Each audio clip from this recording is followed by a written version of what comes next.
Select Board meeting of June 15th, 2015. In session at 6:02 p.m. Welcome everybody here. Welcome all the members. We'll call the meeting to order with the first thing on the agenda is the May 4th minutes approval. Mike and you? No, it was Rosalind and I weren't here, so I guess you do have a quorum. So I would entertain a motion. Yeah, I make a motion to accept them. I'll second it. Motion's been made and seconded to approve the May 4th, 2015 minutes. Any discussion? Hearing none, all those in favor signify by saying aye. Aye. Opposed or abstaining? I'm abstaining because I was not here at that meeting. Next thing on the agenda is the June 1st minutes. I make a motion for to that. accept them. Motion's been made and seconded to approve the minutes of June 1st, 2015. Is there any discussion on those? Hearing none, all those in favor signify by saying aye. Aye. Opposed or abstaining? The ayes have it. Road foreman's commissioner's report, I do have that somewhere. We kept it really short tonight. As far as the roads go, they're all in pretty good shape. We still have some that we haven't got to since mud season, but for the most part, they're not too bad. We're still going around grading, like I said, some of the roads that haven't been done yet. Been hauling quite a bit of gravel on a lot of the little side roads that we've been doing. The crew replaced a culvert on Loop Road in Newfane, which is behind WW. It's a culvert that drains the pond. So they replaced that because it was all rotted out. And ditched the road with the backhoe, and then we hauled crushed gravel on it and graded it up, so that road's in pretty good shape now. As far as the equipment goes, the 2011 F350 pickup had rear brakes done. We did those ourselves in the shop. The 2013 Mack had overload spring replaced, the twin state truck service, and that's back. As far as the new loader goes, the new loader is in at the dealership at Caterpillar and ready to go. It will be delivered July 1st. As far as the arch bridge goes, I finally did get him tracked down today. They will have a lighted signboard on Route 30 for the detour when they're doing the drilling on that bridge in the surrounding area. It will be closed from Monday the 22nd. Monday the 22nd until at least the 29th, and maybe a little bit longer than that. But that lighted signboard will say that the bridge, the depot road is closed at the bridge, and the hours that it's going to be closed are 7 in the morning till 5 in the afternoon. Then they'll reopen the road every day. So that is a go for starting next Monday. We'll be I'll get Shannon to put some articles in the papers and get it on the local radio station so people know that that's going to be closed during the day. Should we also put it in on the website? It wouldn't be a bad idea if somebody wanted to take care of that, yeah. As far as Steepway Road goes, that is not going so well. The contractor has hauled some gravel up there, but still not enough, and still has logs in our ditches, need to be cleaned up. Been trying to meet up with him, but I will meet up with him again soon. I have the name of a gentleman that's in charge of that cell tower site, so I'm going to give this guy one more chance. If he doesn't do something, I'm going to get this other person on the phone and see what we can do to get it straightened out. So that road is a mess. As far as roadside mowing bids go, we will be opening them tonight. We have one here because Shannon was sick, so nobody got over to the post office to make sure there wasn't another one there. But we'll open that one tonight and then hold it. And if there's no other bids, we can basically approve this bid as long as there's no other bids coming in. And if there is, we'll have to hold a special 5-minute meeting to discuss it. So that's all I have for the road foreman road commissioner's report. Need to motion to some effect. Make a motion to approve the road commissioner's report. And second. Motion's been made and seconded to approve the road foreman road commissioner's report. Is there any discussion? Hearing none, all those in favor signify by saying aye. Aye. Opposed or abstaining? I will abstain. We are at roadside mowing bids. Like I said, we only have the one right here, but we will have to go check the mail in the morning to make sure there's not another one over there. Usually we have more than one.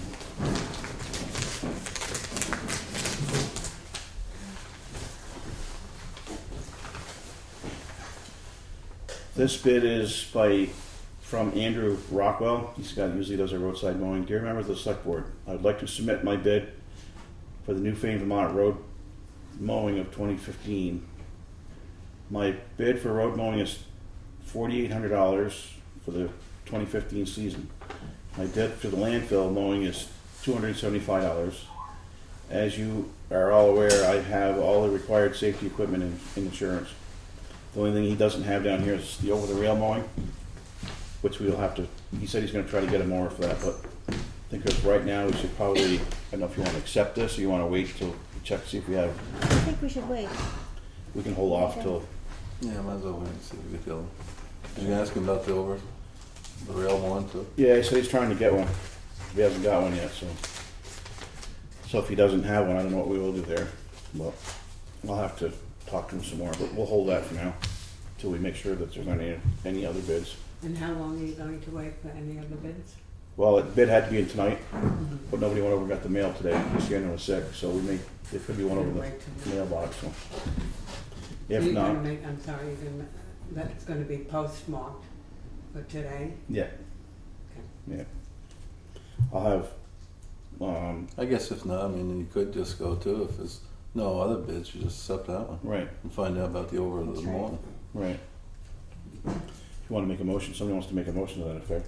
I just did. Anybody want to second it? I'll second it. Motion's been made and seconded to approve that bid as long as there's not another bid in the mailbox, and if there is, then we'll have to get back together again. Okay. We're down to Arch Bridge already. Anybody from the board want to talk about the Arch Bridge? Any updates or? Well, I'd like to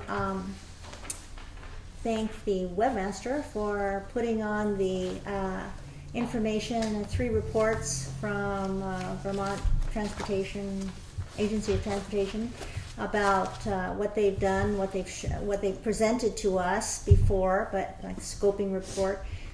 And it's on there, it's really easy to go there, sit there when you have nothing else to do, and look at what they've presented. There are a lot of choices, there are a lot of details. Some of it is kind of difficult for me to understand because they have the graphics, and the graphics, they just keep having that one car go 15,000 times down the same road, and then they'll switch it. So it's a little challenging, especially the graphics, but there's a lot of information, and it's important, I think, and I'm really happy that we at least have it there. Right. Anybody else? Sure. Well, I'm here because I was at Deborah Luskin. I was here this recent meeting and the year before when I believe the engineer was named Chris Parker. Is that correct? Chris Williams. Chris Williams. Chris Williams was here. And the difference between the presentations was really amazing.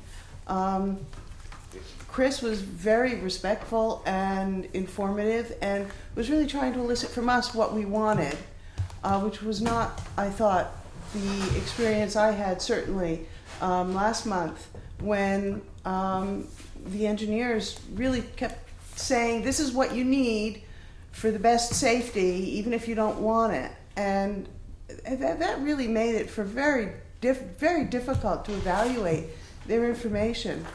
And I've been thinking about it a lot, and I think we all want a safe replacement bridge. And any new bridge is bound to be safer than the one we have now. And it seems as if there's real consensus to use the historical value and financing of our lovely arch bridge. But I really don't feel as if the safety issues the global safety issues were addressed by Vermont Trans, especially at that meeting. Because it's not just a matter of the cars. It's a residential village with children, dogs, pedestrians, cyclists, and even with 2 single-lane bridges at either end of less than a mile long Main Street, we have a speeding problem. And my great fear is that if we use a bridge built to national safety standards for the middle of Iowa in that situation on an interstate, on this secondary road on a crooked turn that connects 3 narrow roads, we're just inviting people to go even faster and make the village of Williamsville, the people who ride bikes from all over, all those people wearing those Putney shirts on Grimes Hill Road and on Depot Road, and people who drive the speed limit will all be imperiled. And we have really good example of a single lane bridge that's much higher traffic in Dummerston, where people have to slow, they have to stop, sometimes wait for several cars to cross the Dummerston covered bridge. It's not unreasonable to ask motorists to stop, slow down, and then proceed at the posted speed limit. I mean, those are really the laws. And so it seems to me as if there are other solutions than a 24-foot, or I don't know what they were talking about, 24, 30-foot bridge. It's only, the span is 73 feet.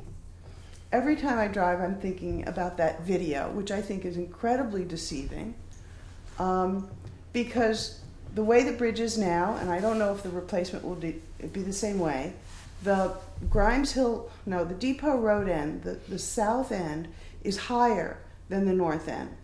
So you actually have really good sight lines, especially if you keep the bridge 18 feet wide.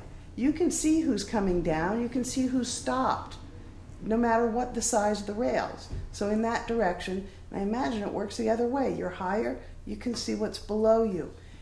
If our road crew would cut a few of the trees at the corner of the bridge and Main Street, the sight lines coming across the river to who's ever waiting or approaching at the garage they're really good.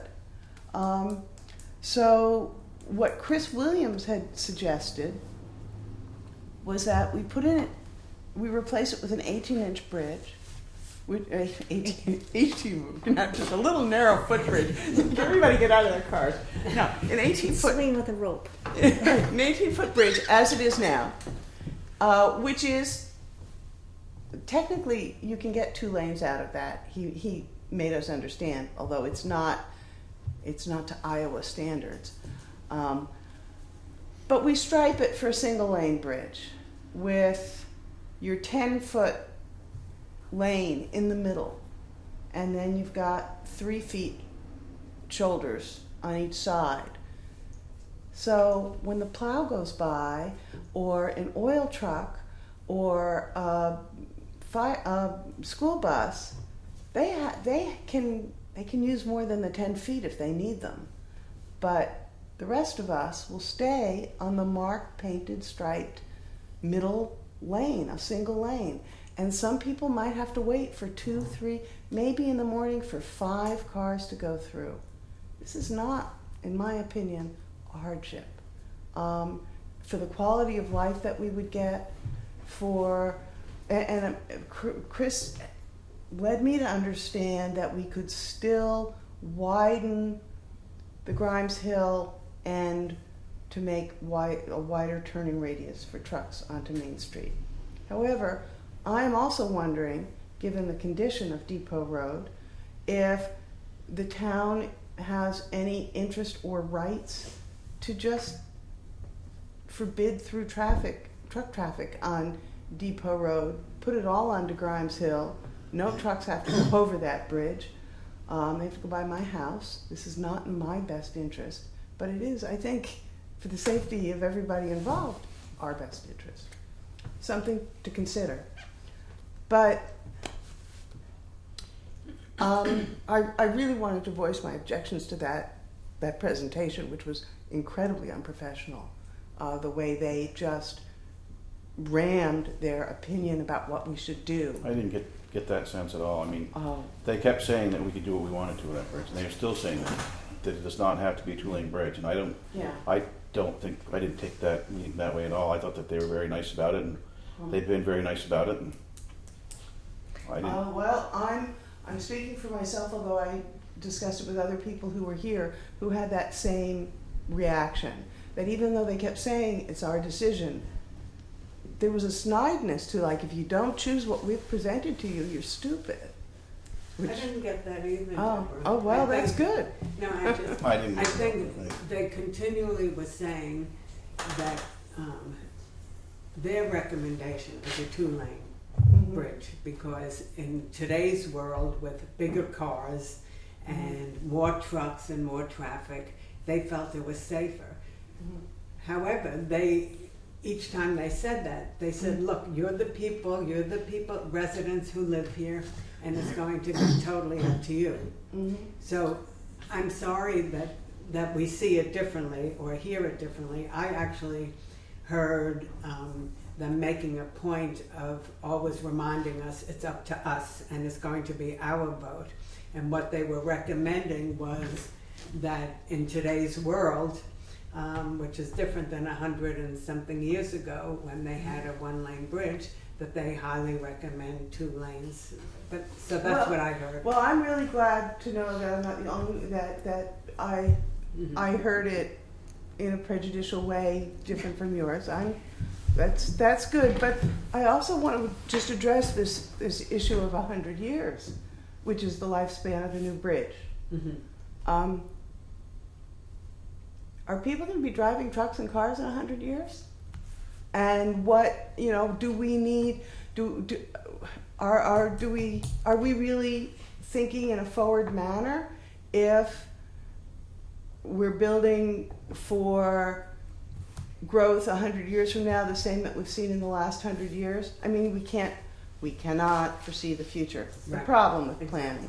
But I do wonder if cars won't get smaller and narrower, and trucks, the whole delivery system, transportation, I think, is going to change. Whatever. I really felt as if, as much as they kept saying, "Oh, you'll get to decide," I really felt as if the subtext was, if you don't do what we're telling you, you're making a mistake. And I just wanted to make sure that issues of quality of life, pedestrian safety, and expense, because the wider you go, the more expensive it is, the longer it takes, the more trouble we're going to have at the Grimes Hill Road end of things.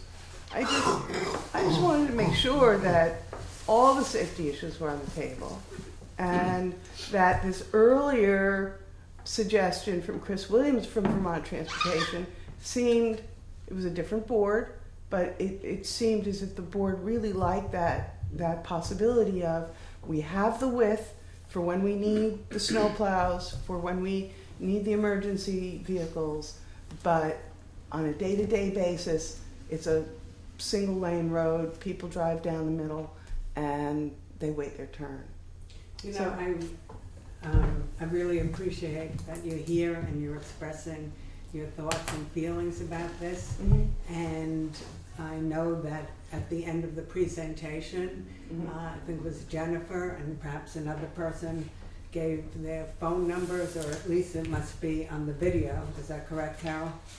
That it would be on the video that's online now of their presentation? Yes. Yeah, that she made it clear that if anybody has any questions or thoughts, that you could call her.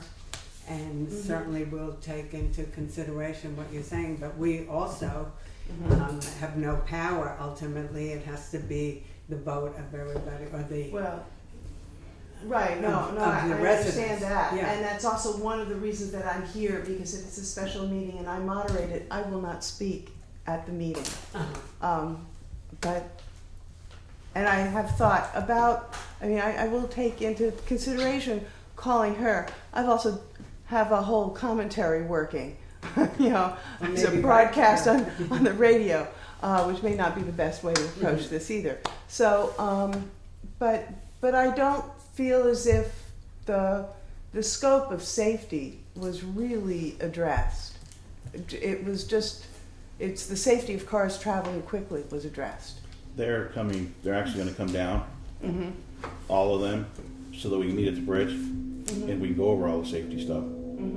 So, Right. when we know they're coming, we can let you know. Actually, they're asking for they're asking us for 3 separate dates, not on a Friday, but between 10:30 a.m. and 1 p.m. And that would be a good thing, I think. Shannon's working for- on that. I think she's gonna give them 3 days, I think. Are we going to decide upon those 3 days as a board as to when We can, could and then do we can that? ask her if she's done it. She may have already, because she posted it, and then nobody responded to her, she said, so she wanted to get it done, so. Is it a public meeting? But there Oh, will yeah. be a Be a warning meeting, meeting. and all the engineers and the safety engineer and several, designers will be there, and we definitely will get that word out. I think the more the better that can be there at that time. I don't have a date to tell you. The historic preservation person will be there. That she seemed to be a key player. The way I in understand that. it, and I can't say definitely, the way I understood it was, the way they put it to Shannon was that all the key players in that bridge were gonna be there, so I'm assuming they would be there. And during the presentation, we didn't was the historical preservation person there from the No. state? But I do remember that Jennifer said that, and somebody else also said that the historical preservation person was definitely leaning toward the one-lane bridge. But that, they're all working together to make it safe and having all these kinds of things, but also, there was no decisions being made. And during that presentation, I thought it was a little fast, and it was just, clockwork. And but I don't at all think that they were being. It didn't come across to me as being prejudiced and trying to cram something down our throats that we didn't want to. That it wasn't appetizing. I think one of the reasons it went fast though is because we had a selectmen's meeting going on. Right. And That's right. They wanted to let us go. And I would have liked to have it, maybe a couple of times, have it be a little slower pace where we could actually really get into the nitty gritty and ask specific questions. But it was almost like, hurry up, we've got to get through this presentation and out of here. And I think they did a good job with maybe getting through it, but it was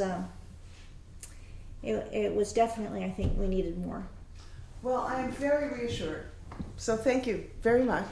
And Thank you. thank you for building us a new bridge.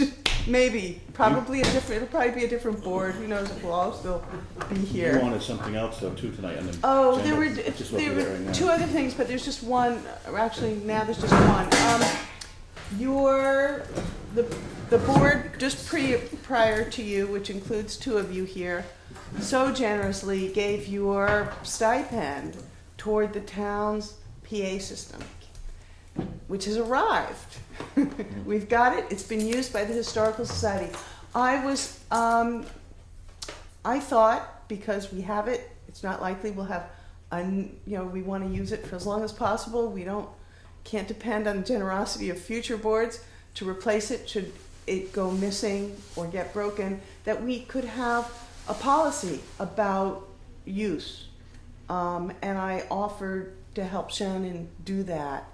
And so, because it seems like, if people are having public meetings, they ought to be able to use it.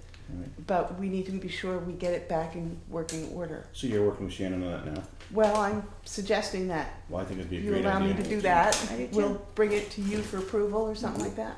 What's the board think? I think we should do that. So. Yeah, it's definitely a smart move.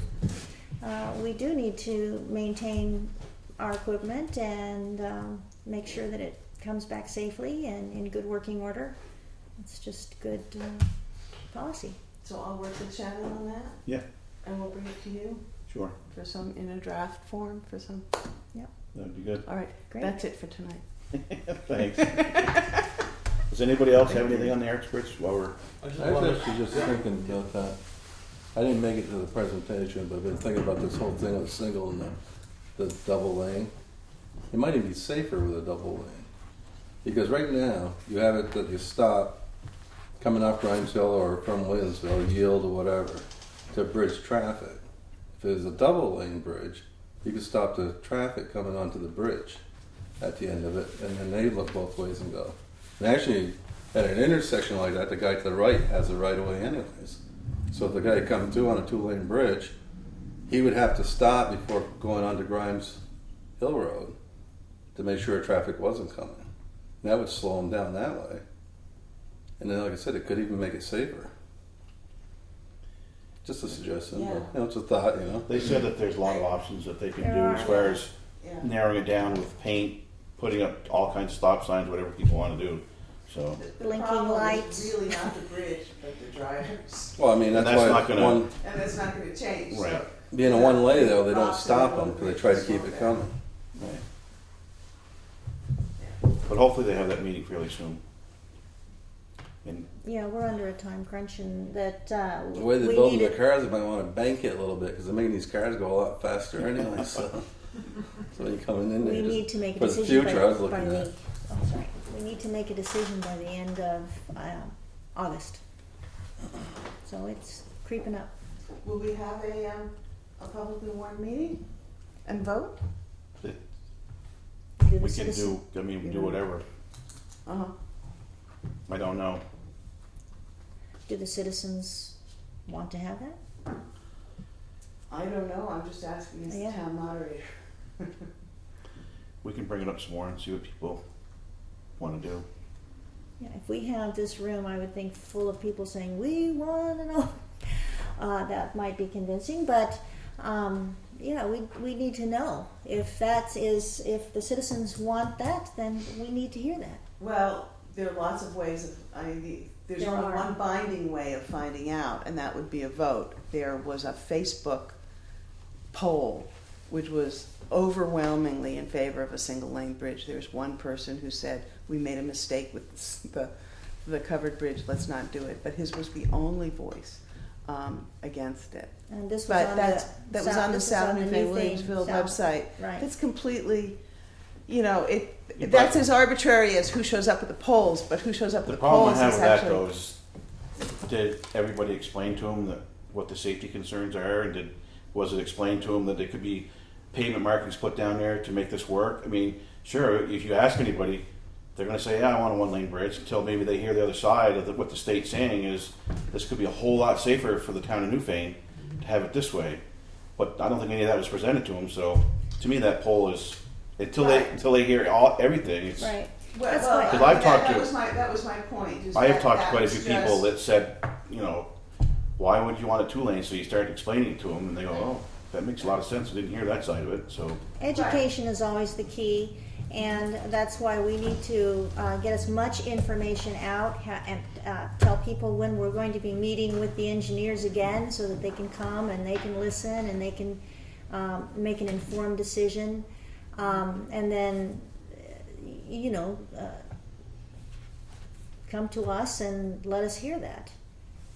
Yeah, that's what. I'm in favor of that. I think that having a formal hearing or a formal is better than a Facebook right. poll, or even a meeting at which people come but don't. It's not binding. I mean, you always. I think we did that with the covered bridge ultimately as well. Do you think that we should have a meeting? I think there should be at least a hearing. A hearing At least a hearing. with You have to have hearings. For You have member no of the choice. public. You V-Trans. present a plan, a preliminary plan, and you have to air it to find out what's wrong with it, what's good with it, what should be changed. You must have hearings. There's no choice. So this whole discussion is, Right. So at this point, unnecessary or preliminary.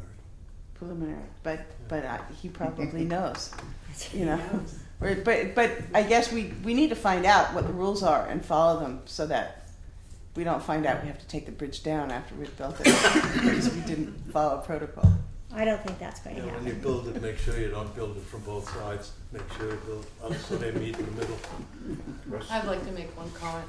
I personally, having sat on the first board and I was at the presentation with Christopher Williams, I think this is a very, very good process. We need to see, it's like building a house. You need to look at all the logistics. They have to be laid out there. It has to be considered. You don't want a 100-year bridge that hasn't been considered in its entirety. So this process, as these meetings occur for the next 3 times, I think will bear out an awful lot of information, and then I think people will be better able to make some decisions on what is best for the town going forward. Anybody else? Lee? I got a Pat? Yes. I just have a question. Has there been a fact sheet laid out as to the pros of either a 1-lane bridge or a 2-lane bridge, and what's against the two? I mean, I think personally, I believe a factual statement should be compiled. Well, we're waiting to do that till after we have that meeting with them all there at the bridge, so that we can get all the facts and stuff that we need there. Because there are different choices within the 2 choices. There's just not a 1-lane and a 2-lane. There are different sizes of the lanes. There's different sides on the. You can do so many different 1 lanes, and you can do several different 2 lanes. You can have. There's about 6 different options that I remember. But in any decision tree, Right. you start with Right. a choice of which way you're going to go, and then there's sub-choices within that choice. Right. So I believe that that's something that needs to be laid out, and as we go through this process of reviewing this each time the select board meets, I just don't want ideas and thoughts that are being presented to kind of fall to the wayside. And that's why I was wondering if these things are being compiled as we go along, rather than having a horrendous big list to do at the end of the game. Well, didn't Shannon say something about too that they're talking about this thing going in with the federal funds and stuff, that there's certain guidelines you have to follow too? Mm-hmm. Or that if something should happen again in the event of a flood come along and wipe that bridge out, it'd be all on the town if you didn't follow them guidelines. So then you wouldn't get no money back, Well, I believe that she mentioned that in that scenario, we might lose a grant funding of the future, not necessarily, but that there were ways that you can get around that. It's all stuff that we can ask them when they come down for that meeting. So, but it will, once we know for sure when they're going to be here, it'll be a warrant select board meeting, so it'll be posted. So. Anybody else? They're gonna close the bridge for doing borings. I have a huge concern on Newfane Hill Road, that somehow you have to sign at the bottom of that hill coming up that these cars don't come tearing over the hill at 50 miles an hour, because there is no sight coming out of Newfane or coming up and over, or even cars coming from Route 30, because the grass is usually very high. It's got to be a heck of a lot of signing. Do something. I don't know what we're going to do there, but figure. They pretty much drive. Sometimes they drive 50 miles an hour over Newfane Hill Road already. Oh yeah. He's talking about Grimes Hill. People trying to come Oh, off. Grimes Hill. They can't wait to get down. All right. Anybody got anything else? All right. Moving on here. Administrative assistance report. We got that. Yeah. So we want to read it. Okay. Administrative Assistance Report, June 15th, 2015. I apologize for not being able to be here tonight due to illness. That's Shannon's note. Archbridge meeting, the date that the state of Vermont has set for the Archbridge meeting is Monday, June 29th at 10:30 a.m. I will warn it for a select board meeting. There it is. Auger Hole Road ordinance violation. The board will need to discuss a site visit either with the full board or an authorized representative. Frank Supansky submitted a deputy health officer's report showing no evidence of septic issues in the blue folder if you'd like to review it. Open meeting law seminar. VLCT is available to do an on-site training on either July 8th, 15th, 22nd, or 29th. The times are flexible, either days or evenings. Brookline Select Board's meetings are on the 1st and on the 15th in July. Park and Ride grant. I spoke with Matt Mann at Wyndham Regional Commission, who spoke with Brian McAvoy at the state. He wants more detail and had questions on the elevations. Matt suggested I contact Cotton Design to find out if they had any interest in drawing up a design. I contacted them and they suggested seeing if Ted Schreier might have the original plan on the computer. If so, it might be easier for him to draw something up. They are willing to do it if Ted couldn't. There is some money left over in the grant as the paving came in lower, so we could hire them to do the drawing. Duct cleaning. I called and left a message with Rick Perkins, and I believe Marion also called him and let him know I was trying to reach him. As of Friday afternoon, I hadn't heard from him. Roof repairs. I contacted A.T. Goodman regarding the roof repairs and haven't heard back from him yet. I know that this is their busy time of year, but I will follow up again when I get back into the office. Unlicensed dogs. I sent out the letters regarding unlicensed dogs, and 4 of the owners have come in to register their dogs. We are just down to a few now. All right, so we have the date on the Archbridge That's good. as of Monday, June 29th, 10:30. That will be right at the site, probably be at the Old Town Garage, I would assume. The Auger Hole Road ordinance violation. When do we want to do a site visit? Or just you want to do a site visit with a couple of board members and an authorized representative like Frank? What do you want to do there? That would be good, wouldn't it? Have a couple. Yeah. Shannon and one or two select board members want to go over? That Are site. you going? I mean, if somebody else is willing to do it, I won't. Mike? If I have to, I will. Doesn't matter. You guys want to do it? I'll go. Carol, you want to go or you want Oh, not to go? what Or day is this? you're going to have to pick a date and let Frank know. Frank will go with you and Shannon. Okay, Well, so why don't we wait till Shannon I gets back? don't know. to- It depends on the date. All right. We'll wait till Shannon gets back and she can talk to Frank. Yeah. And Come up then with a date then. she'll let you and I know. Open meeting law seminar. Do you guys have any dates in mind for that? Yeah, I just want to say I'm thrilled. Brookline is going in with us, and they're sharing the costs with us, and so that all of our elected officials and appointees can attend together, 2 towns together, most likely in the firehouse. And we're going to hopefully allay the fears of people from serving once they learn that you can do it without having any trouble. And so I'm very grateful for Brookline. When they were asked, well, what dates can you come? What would you like? What are your preferences? They said anytime. Anytime, you just figure it out and we'll be there. I thought, wow, well, that's pretty cool.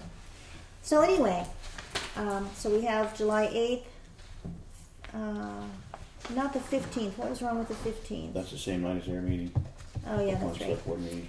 So we have the 8th, the 22nd, or the 29th, and they can be either days or evenings. What is our 29th, I will pleasure? not be here. I'm not gonna be here for any of those dates. Well, you attended the open meeting seminar up north, so Right. Let's do it on the 8th. the 8th. Didn't we have something else going on the 8th? I don't know. Oh. Okay, so we have one The vote 6th for the is your 8th. meeting. I thought The we- 8th is our select board meeting. No. No. In July, it's the Oh, 6th. July July 6th, yeah, so the 8th is Wednesday. Be better to do it during the day if you could. I'd have to take a vacation day from work. We can do it, I don't know how long it's gonna take. Well, that's a good question. How long is it gonna take? Let me call and ask, but we should actually narrow it down to a couple. So are these all on Wednesdays? No. Yes, they are. But I have been to the seminar already in Montpelier, so it isn't really necessary that I'm there. So that's perfect. So it's up to you two. Which date would you Mike prefer? just said the 8th, so let's What, the try the 8th? 8th. And what time? Yeah, but you're asking all the other people, right? Gotta ask work on Town? too.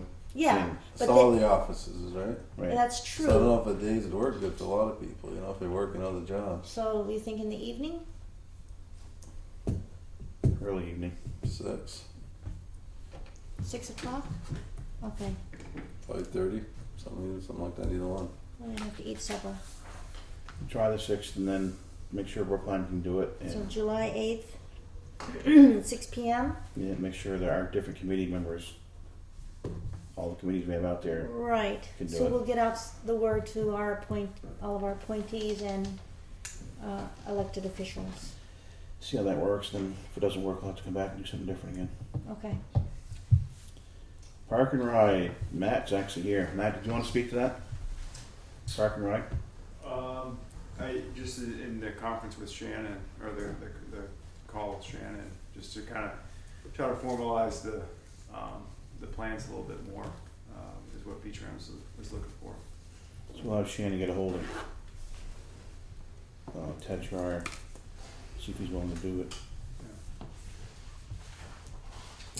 I think I talked to Shannon about that a little bit. And probably when I drew the plan, I might have screwed up, called it 500. It's 5 foot and 5'7". And they were calling it 500 and 507. So it made it look like it was going uphill instead of down. But it's actually 5 foot out there and 5'7" in the back, so it drops 7 inches. Yeah, it looked like 500. Yeah, no, it's 5'7" and 5 foot. Yeah. We. So we can.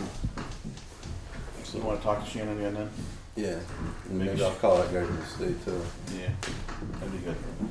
Because that grant's gonna run out here pretty quick. The duct clean. She hasn't heard back from me yet, so Oh, yeah, I actually called him also and left a message and I haven't heard from him. Well, he didn't have to call me, I suggested that Shannon had called me and he should go calls. alright. There's nothing else we could deal with there, I don't think. Next on the agenda, let's see, where are we? Scheduled members of the public. Deb Luskin is already, do you have any more? You're done. Thank you. I will check you off when you're done. All right, thank you for coming. Thank you. Williamsville Hall Committee. Ah, perfect, fine. Yes. Excuse me, I wrote my sleeve. We were here to present the quote for the insulation job at the hall that we felt was the best pick. So I have made some copies, excuse me, Brian.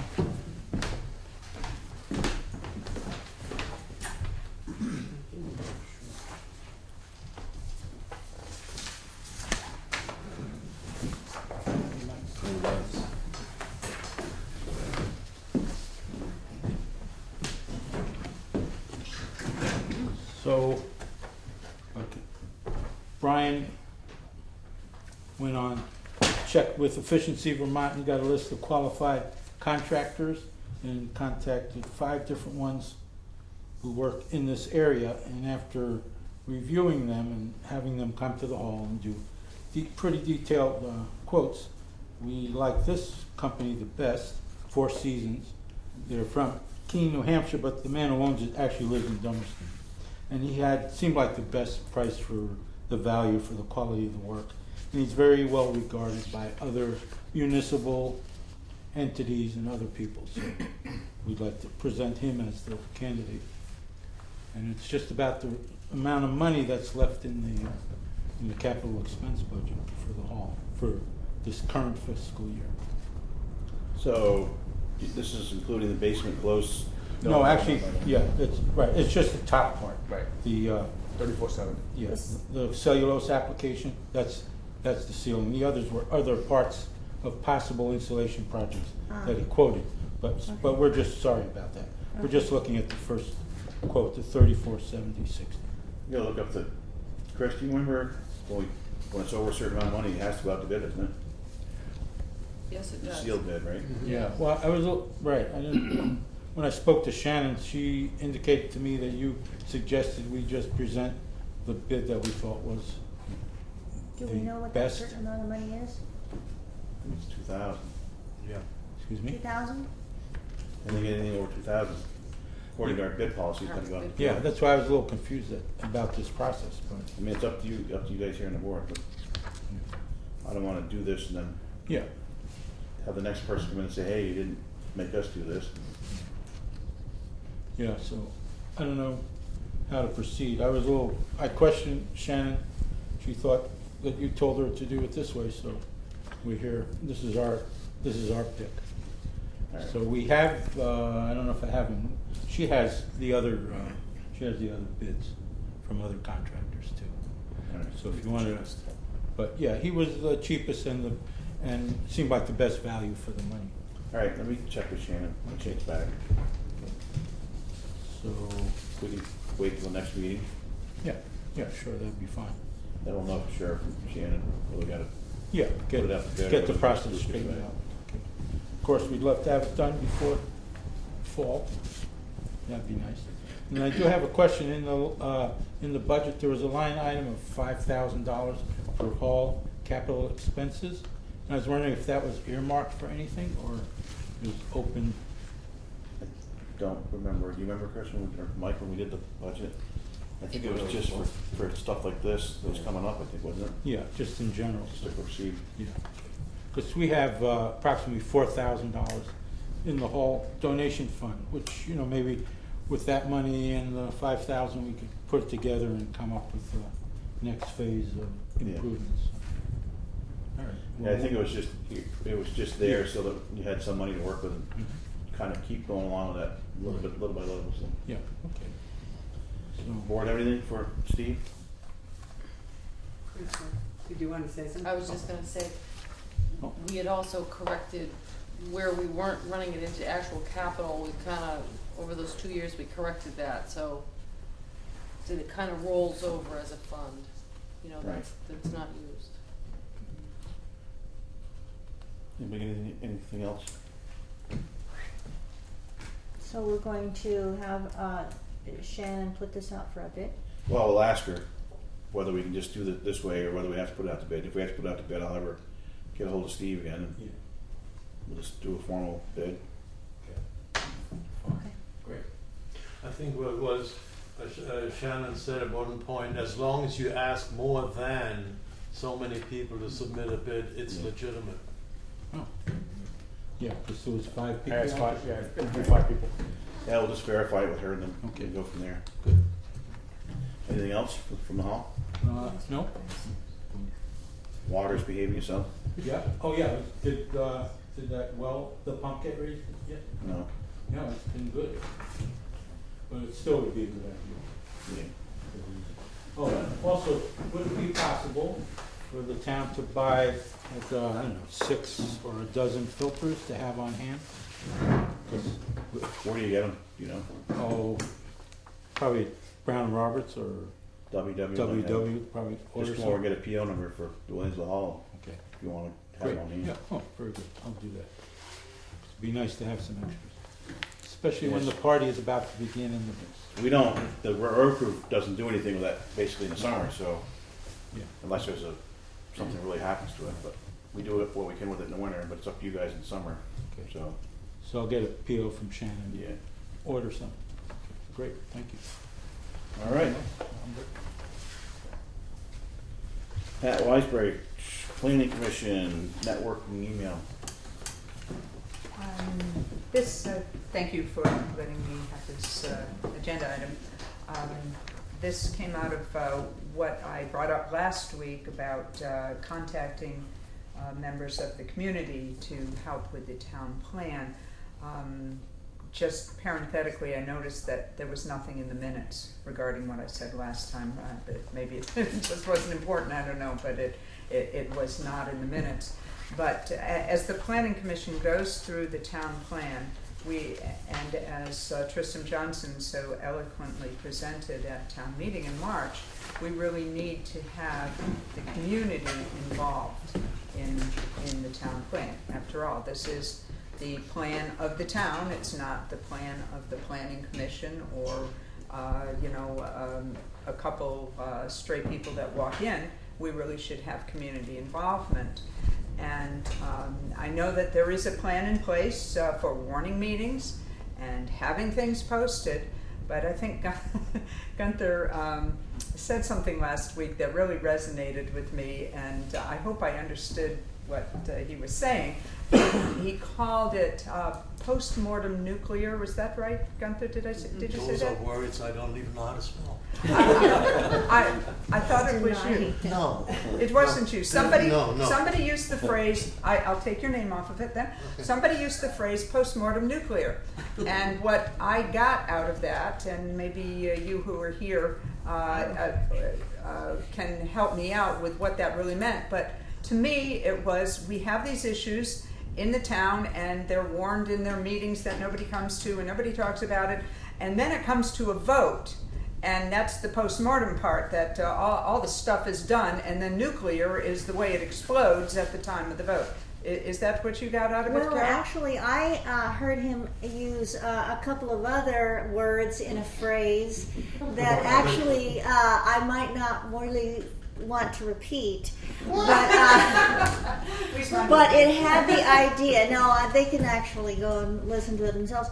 But I think the meaning was, Gunther, you're going to have to watch the tapes. But I think the meaning was that nobody comes to meetings when you're planning and getting ready to do something, or you have a project, and nobody really is interested, and nobody comes, and then all of a sudden, so the board has to make a decision, and then after the decision is made and the project is complete, everybody is, not everybody, a lot of people are very vocally unhappy. That's verbally what I said. That is pretty much what, but you used a couple of words there that were different. I'm not allowed to do that. Anyway, whatever it was, it is the whole concept that Right, you said, it's just, Carol. it's hard to get people involved. Involved, Yeah. and before the vote and before it's cast in concrete, and then everybody's unhappy, or many people, or the vocal people are unhappy, however you want to put it. So I had mentioned last week all right, we have these means of communicating, posting on the website, posting in the bulletin board, but if we're not getting people, then to do the same thing over and over again and expect different results is not the way to go. So I was suggesting a different way to go, and that was trying to get an email database. And the reason why I'm here again this week is because I know it's not all that many meetings away from the time the tax bills goes out, and this is a time that something could be put in the envelope, whatever is decided by the select board as hopefully a new means of communicating important information. I think an email list would be great. I know people change their emails and it's a moving target, but it might be a little bit better than just expecting people to on their own go to the website and find out what the agenda is, or go to a posting place and read it, or read about it. So I guess my question to the board is, are you considering doing something like this? Because I know we need it, and the Planning Commission, it sounds like the Arch Bridge needs it. It might be too late for the Arch Bridge, but there are many projects that need a different way of communicating with the residents and voters of the town. Yes, I heard you when you, on the last meeting, when you suggested that, and I thank you for suggesting that, and the more ideas, the better. One of the things that we, I think, discussed, correct me if I'm wrong, is that going out with the tax bill, I think Gloria has said that not all people who are on that list live here, and for the Arch Bridge anyway. And also we talked about putting something on the website that people could sign up for that particular issue, whether it's and get email from that issue.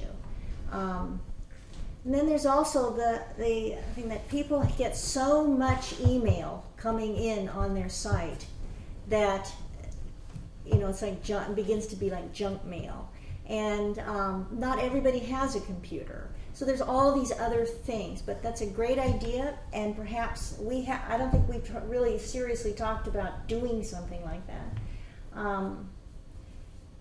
We need to talk about doing something, to get the word out for the Arch Bridge, and definitely from the Planning Commission too. You do have a rough job, and it's a tough job, and if you want to do it well, you have to put in a lot of time talking to the people who live here. What do you want this, the town plan to be? And not sure how to go about it. Well, I guess that's my request, that So we can write that down? there are a million ways to say no. Some people don't have email, some people don't have this, Right. some people don't have that. I mean, I get that. Right. And I guess I'm a can-do person. Let's find the ways we can do it. I'm not saying Right. gathering emails through the tax bill is the best way to do it. It's a free way to do it because the bills are going out anyway. Are you going to be hitting everybody? Probably not. There's of course every door direct mail. That costs a couple $100 to get something out. There are different ways of doing it. You could get people to sign up for Front Porch Forum.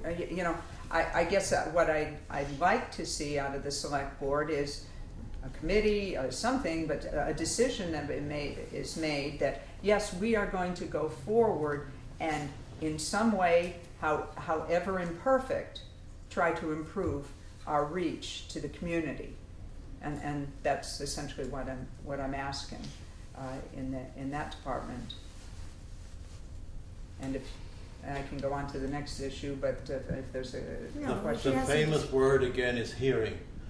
Before we set the last town plan, we called a public hearing. We had 100 people.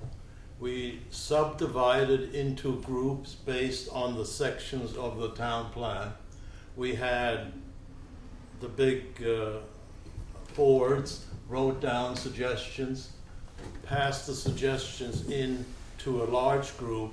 The large group discussed it, and then we handed the whole thing back to the Planning Commission. So that you had an input from the town, 100 people. That sounds like a wonderful idea, but I have a question for you. How long did the Planning Commission work on the town plan to get it to the point where there was this meeting? It was initial. Oh, that was the initial thing? Yeah. Oh, okay. I was going to say, because if we're going to work on it and present something and then have everybody tear it apart so we can go back and do it again, It was an initial to find out what, where, and when type thing. Okay, and how was that publicized? In the newspaper, we had Mike Fayer, or somebody from the informer, reformer, wrote an article. We posted notices, have to post the hearing anyway. Well, of course, So- yeah. I mean, lots of things are posted and people don't come. No, it was at So the it's school. good to hear that they It was they at the did school, it come. was done well. Well, actually advertising how important the town plan is. I do believe that there are many citizens who would like to have a town plan reflect their what's important to them. And I remember the Wyndham County Regional representative that was in that meeting that I attended at the Planning Commission. Did Susan, the one I'm Susan sorry. did. Yes, I'm sorry. And she mentioned even going to the schools, having making a presentation to the people, to the children and the teachers in the schools. And she had all these really creative ideas and set them out. And I think, I mean, email sounds good, but I like the newspaper. I like actually getting people going somewhere and doing something and talking to each other and sharing their stuff rather than just, I know the front porch forum, I'm on that and I do listen but I hardly ever respond. I didn't mean it as a form for response, but Right. more just as a vehicle to get the word out. Okay. The way I envision attacking the plan is to take it a piece at a time. Right. And say, okay, this week we're going to be looking at land use. And to come and what do you, and taking it a piece at a time, and then doing it from the perspective, a historical perspective, what it is in the present and what we see it in the future, to include all of those elements. And Well, I'm thinking that I'm thinking we could ask Shannon how to go about getting an email list going for the town planners. How to protect that email list, though, is going to be the issue, I think. I'm not even sure, we'd have to find out how to go about doing that. Right, Today, here you is West Street. Spent a number of years in this part of the IT industry and communicating for government. And today you've got to use all those techniques. You've got to use surface mail, you've got to use email, you've got to use websites, you've got to use things like front page forum, you've got to use things like tweeting, because all the levels of the community use these tools in different ways. The young people probably are not going to read a newspaper article. They're going to see it on tweeting or on a website. On up the scale, you've got people who will come to the post office and get your mail and take it home and they'll read it. If you post it on a website, they don't have a computer, they don't go to the computer, they don't look for their information there. To get the largest cross-section, you've got to use all these tools. But the good part is, most of these tools are very inexpensive, are free. And harvesting and protecting the email list, state has various regulations probably regarding this. You just have to follow those regulations and make sure your servers are safe, or whoever holds this information keeps it safe. But there's no one tool that's the best tool. And I think that anything that's electronically dispersed is great, but it can't be the only way, because and I know that when we were up in Montpelier, they made that very clear to us at our first select board meeting, that we can't assume that everybody has computers, and therefore we can do emails, but we have to have hard copies of things also. I wasn't suggesting that this was No, in I know, addition I'm just to. saying. Yeah, this is in addition Yeah. to. Yes. But that actually leads me to the next topic, which was the networking of the computers, and maybe somebody could educate me as to what is available in the town office as far as networking. My remedial understanding is that the computers are not networked, that people are backing up their computers on a thumb drive, and that the only network is NIMRIC. Is that correct, or did I get false Chris information? might know more. I think that's somewhat close. I mean, I think that NEMRIC is backed up every day, Yeah. clearly by the treasurer. Right. And I think that is right. We aren't NEMRIC creates a form of a networking for the listers, for the town clerk, for the treasury, and of course Shannon also. But I think that the computers themselves are independent to the different positions.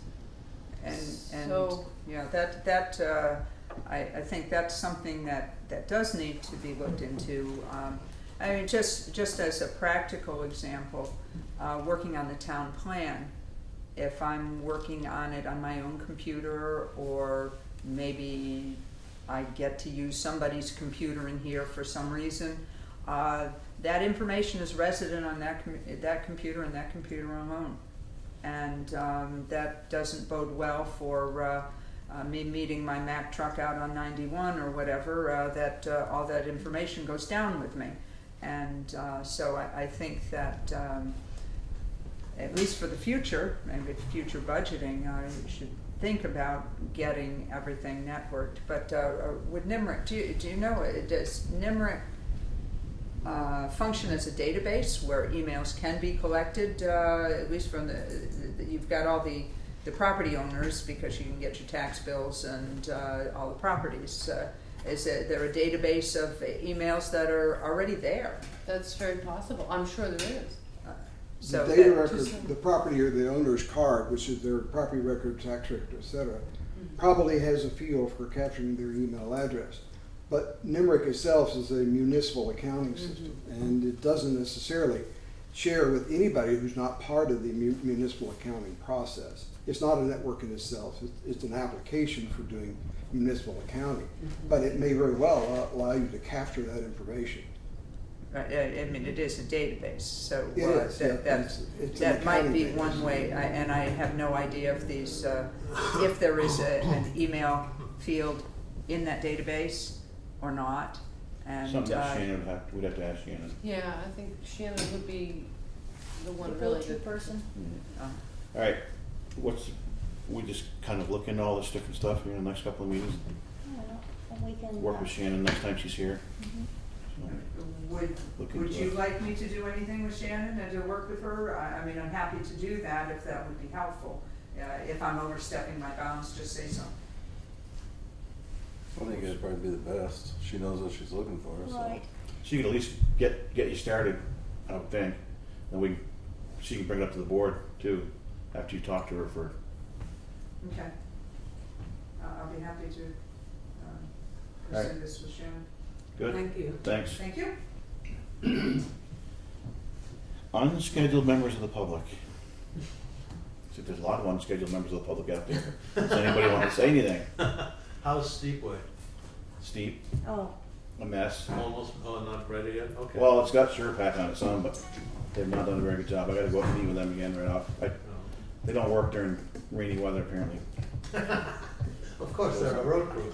But I've got the number of the guy that's in charge of the actual cell tower site, so I may call him.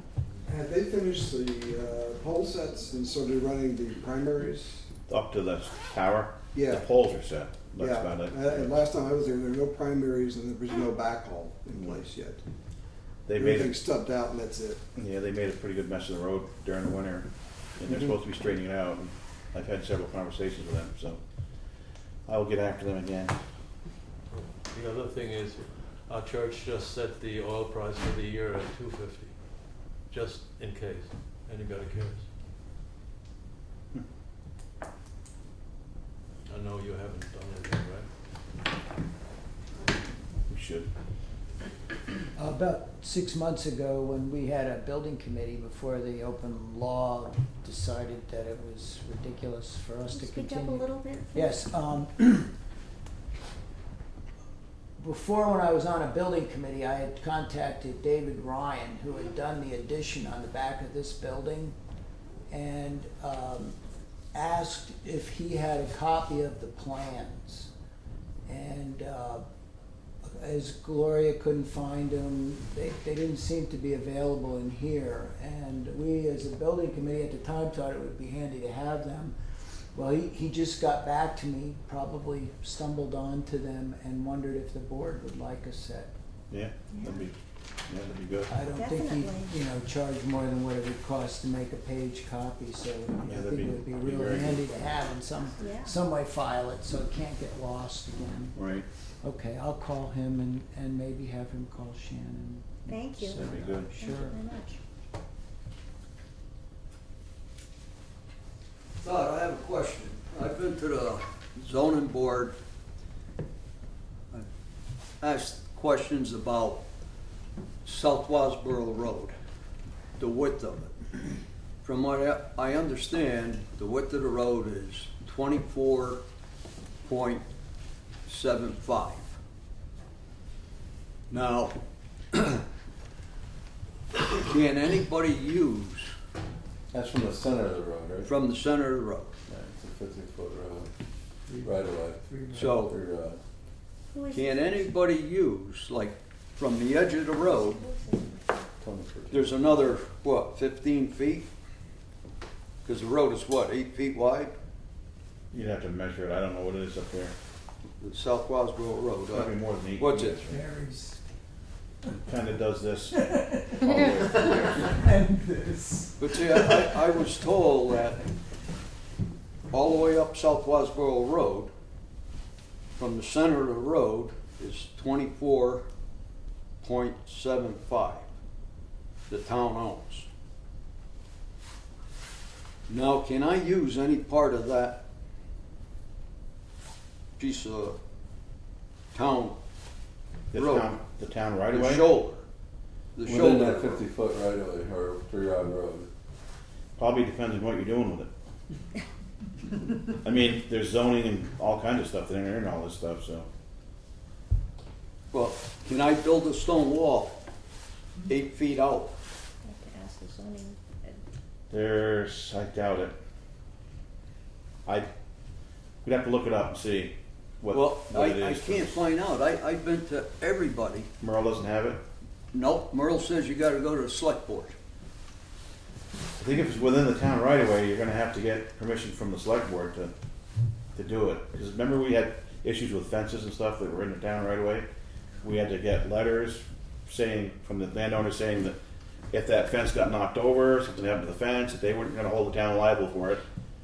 Because, I'm pretty sure by state statute, if it's in the town right away, you're gonna have to come up with some sort of a written agreement with the town, so that, like, in the winter, for example, if we're going up through there with a grader winging, and it's in the town right away, and we take down your wall, we'd have to have something for you in writing saying that you wouldn't hold the town responsible for any damage done to that wall.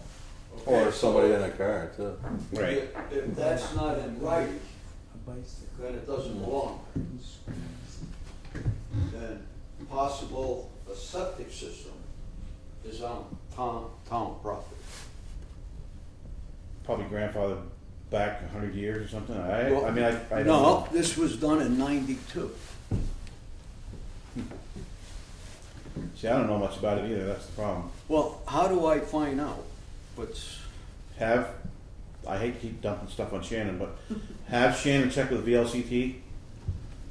okay? It's Vermont Leagues of Cities and Towns that we deal with. They've got all this stuff, legal stuff back and forth, and they've got lawyers that can answer that question for us. Well, I don't believe you can do anything within a town right away I don't think you're supposed without to. permission. I mean, you can't even put a culvert in, you can't do That's nothing, right. Right. So if somebody, Earl went all the way back, he looked way back. He couldn't find anything. Yeah, I mean, I don't think you can do something in the town right away without coming before the town requesting whatever it is that you want to do. So I mean, if I'm using 1,600 square feet of town property, and I'm not paying taxes on that, I mean, that's why I want to know if there's a law on this. Yeah, I think the best thing to do is come in and see Shannon Okay? and explain to her what you want to do or what you're thinking of. Mm-hmm. She can get a hold of VLCT, Okay. and they should be able to give us what the law says about it for sure. They've got attorneys up there that we use all the time, so Can he All right. do that? it'd be easier if Shannon did it probably, because they know Shannon, you know, town of Newfane. Okay. But yeah, just swing in and tell her. And if you don't get anywhere, just let me know or something like that. We'll try to get farther with it. So, All right. anybody else got anything? As like I said, I don't believe you can do anything within that right away unless you do have permission. Right. It just, I know there's been fences up on, well, Auger Hole Road, Dover Road, just beyond the covered bridge. We had it on Baker Brook Road. That they all had to sign something, a legal form, saying that they, if we did something to it, or somebody like a bicycle that caught between a car and that the town's not gonna be liable for that. So, but like I think the LCT could clarify a lot of that for us. So. Okay.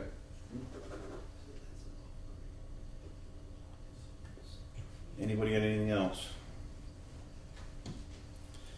New business. Select board vacancy.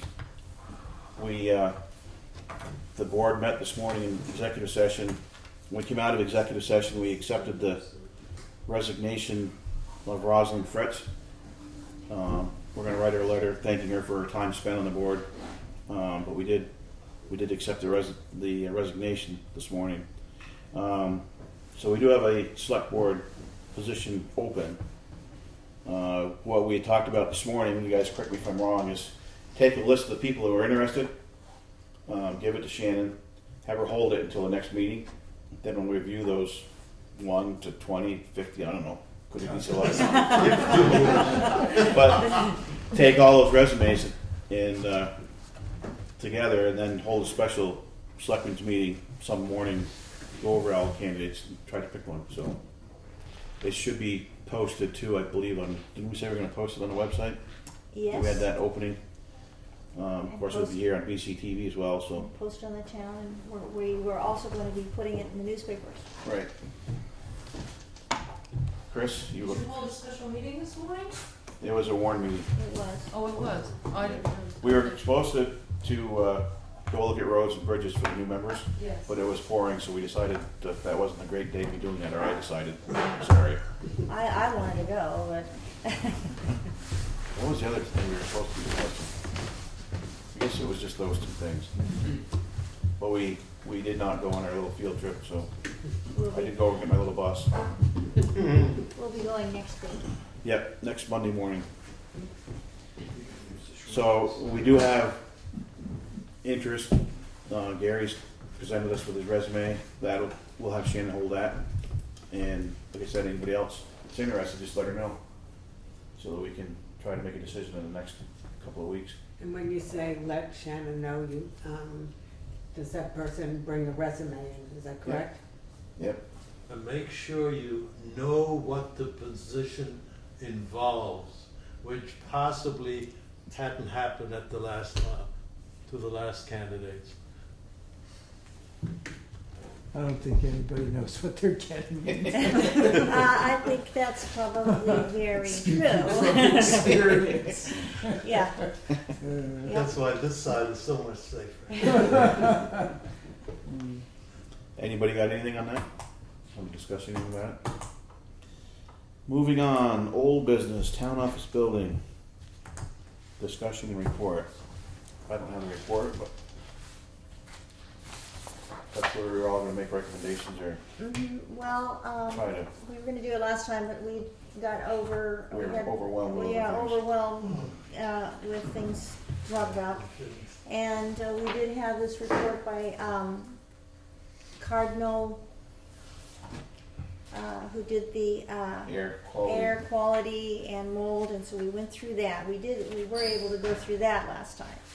And then we were going to be coming up with conclusions and recommendations and Basically, as far as what's the next step for the building. right. We definitely have to. The immediate problem is the roof, and I think was it Shannon's She's report? contacted him. She contacted them, but they haven't Haven't gotten back to her yet. Yeah, and it rained today. Yeah. Okay, so. Can we give them a deadline? I'm sure we can. I'm sure Shannon gives him a call again. I imagine he's right out straight. He was the only one to bid, actually. Yeah, so I sort of found like, somebody else who was willing you do, Oh, really? you have someone? to, indirectly, Indirectly. yeah. Can you, Since it's been contracted out. yeah, I- all right. Keep that in mind, though, because Yeah. if he doesn't, Yeah, if we have a no-show or something, we do need a time limit then. And, I don't know if you heard, Mike, but we had a pretty good leak. It was right over there. Looked up on the roof and some of the slate was missing. You could actually, when I had one of the guys crawl through, you could actually look up through, see daylight up through there, so. Now, is this on the old part or the new part? It was on the old part, but it was right where the valley comes together. Yeah. You know, it was just to the old Yep. side of it.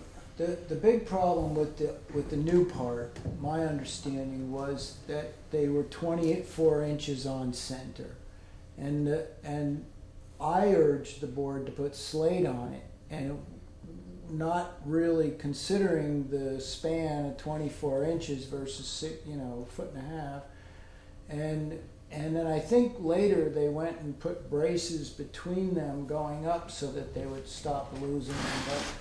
But I have slate roofs. It was the year from hell, but I don't think I lost a single one. So I think it's structurally underneath the slate is what the problem is. But if it's on the old section, then it's just Well, the new ice- section, you ice can look up buildup. through there right now and see there's probably 10 or Yeah. 15 of them gone. Yeah, see, I think it was a mistake on our board's part when we shifted to slate to keep the continuity of the look and didn't take into account the structural width and the thickness of the plywood subroofing. This good man says he thinks it's going to be up to 100 pieces of slate put back up there. No, see, I think it's good money after bad. I think the key is to solve the structural issues first. And again, I'd be more than glad as an individual to help, but this committee thing, and that gets back to a bigger issue. When we were a building committee, we did a lot of work, but a lot of times it was the three of us emailing during the day saying, hey, can you contact this, that, and the other thing? And each one of those theoretically constituted a meeting. My argument to the legislators, and I'm working on that behind the scenes, is that if we're a committee that has absolutely no money, has only a recommendation power, only is really doing homework that the board is overwhelmed and can't do, why the heck should we be subject to open committee? And if somebody wants to come and say, hey, what are you guys doing? Can I come to your next meeting? It's like, fine, but our meetings after a while became more email and can you this and can you that and this, that, and the other thing, and what do you think? Should we this? Should we that? And it was 20 of them a day. You can't warn that. It's insane. It's stupid. If we come to a public meeting as a subcommittee and make a recommendation and give you lists of choices and companies and who we interviewed or what the options were, then that's in an open forum, and that should be subject to the rule.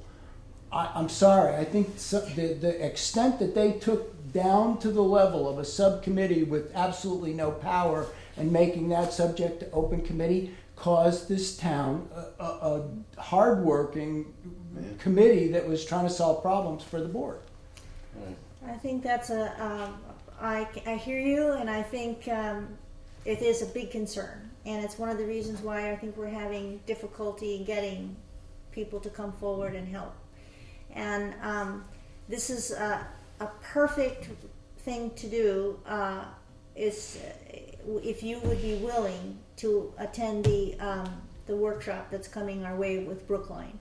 And the reason being is that you can get around that, and even if you are talking and discussing things and giving ideas and information and choices on email, with the three of you, as long as you don't make a decision to do something.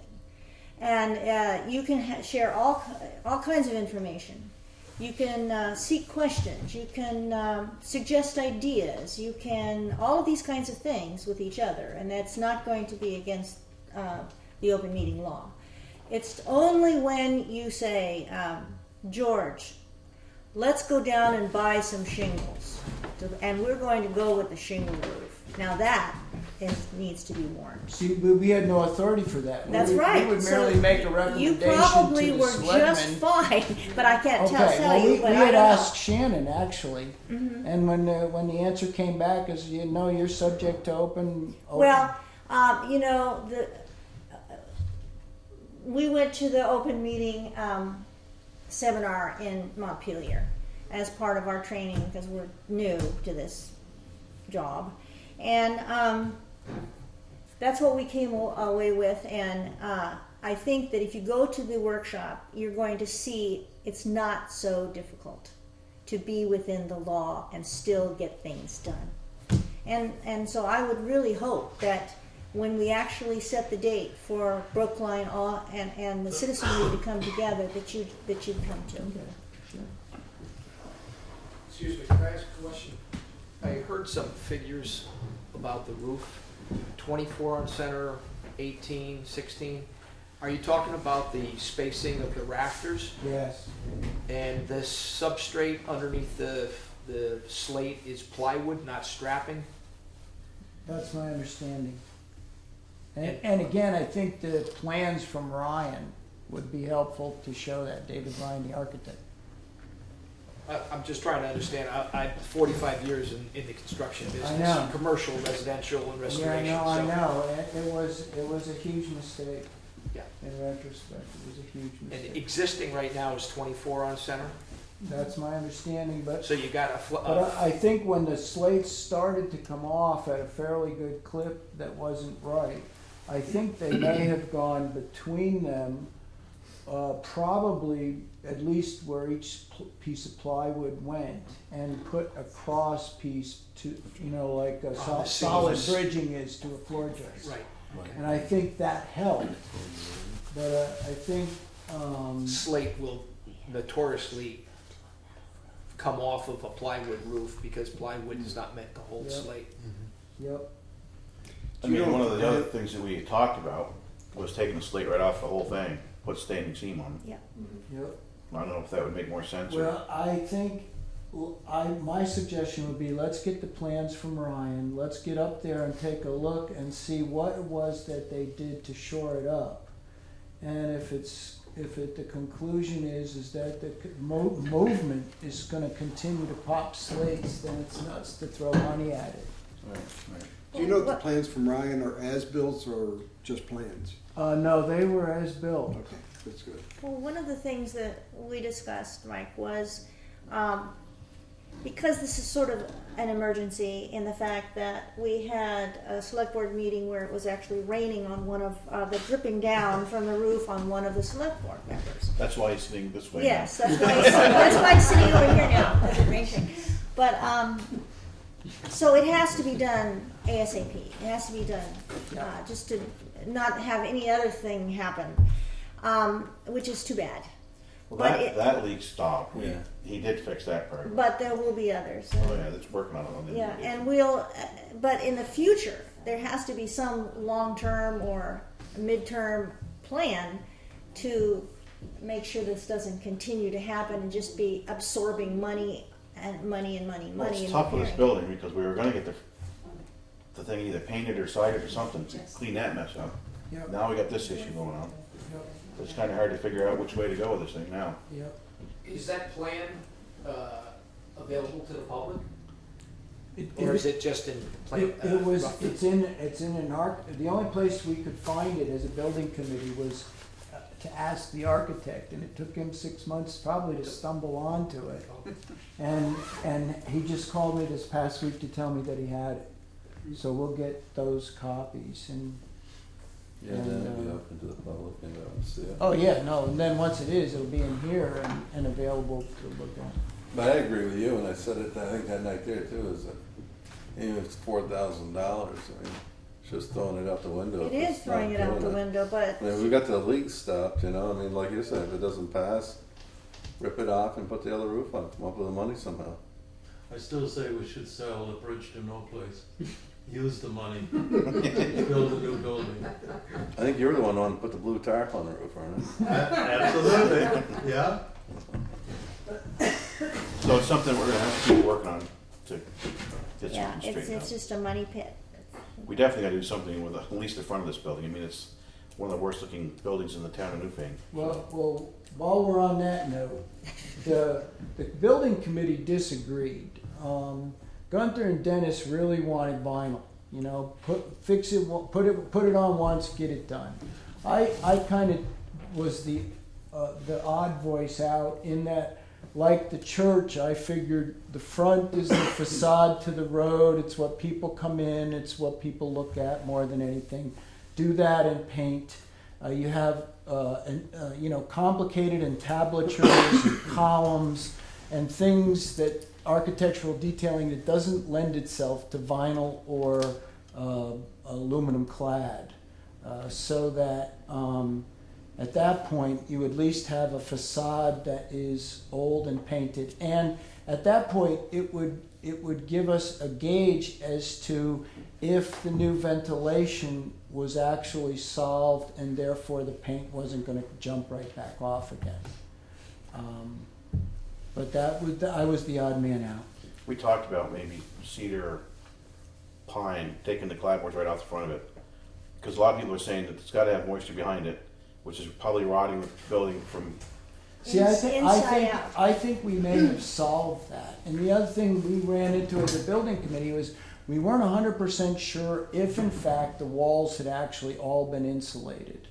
There'd been some thermal studies and all the rest of it, and there was some evidence that it was and evidence that it wasn't. We couldn't really get our head wrapped around whether or not it was fully insulated.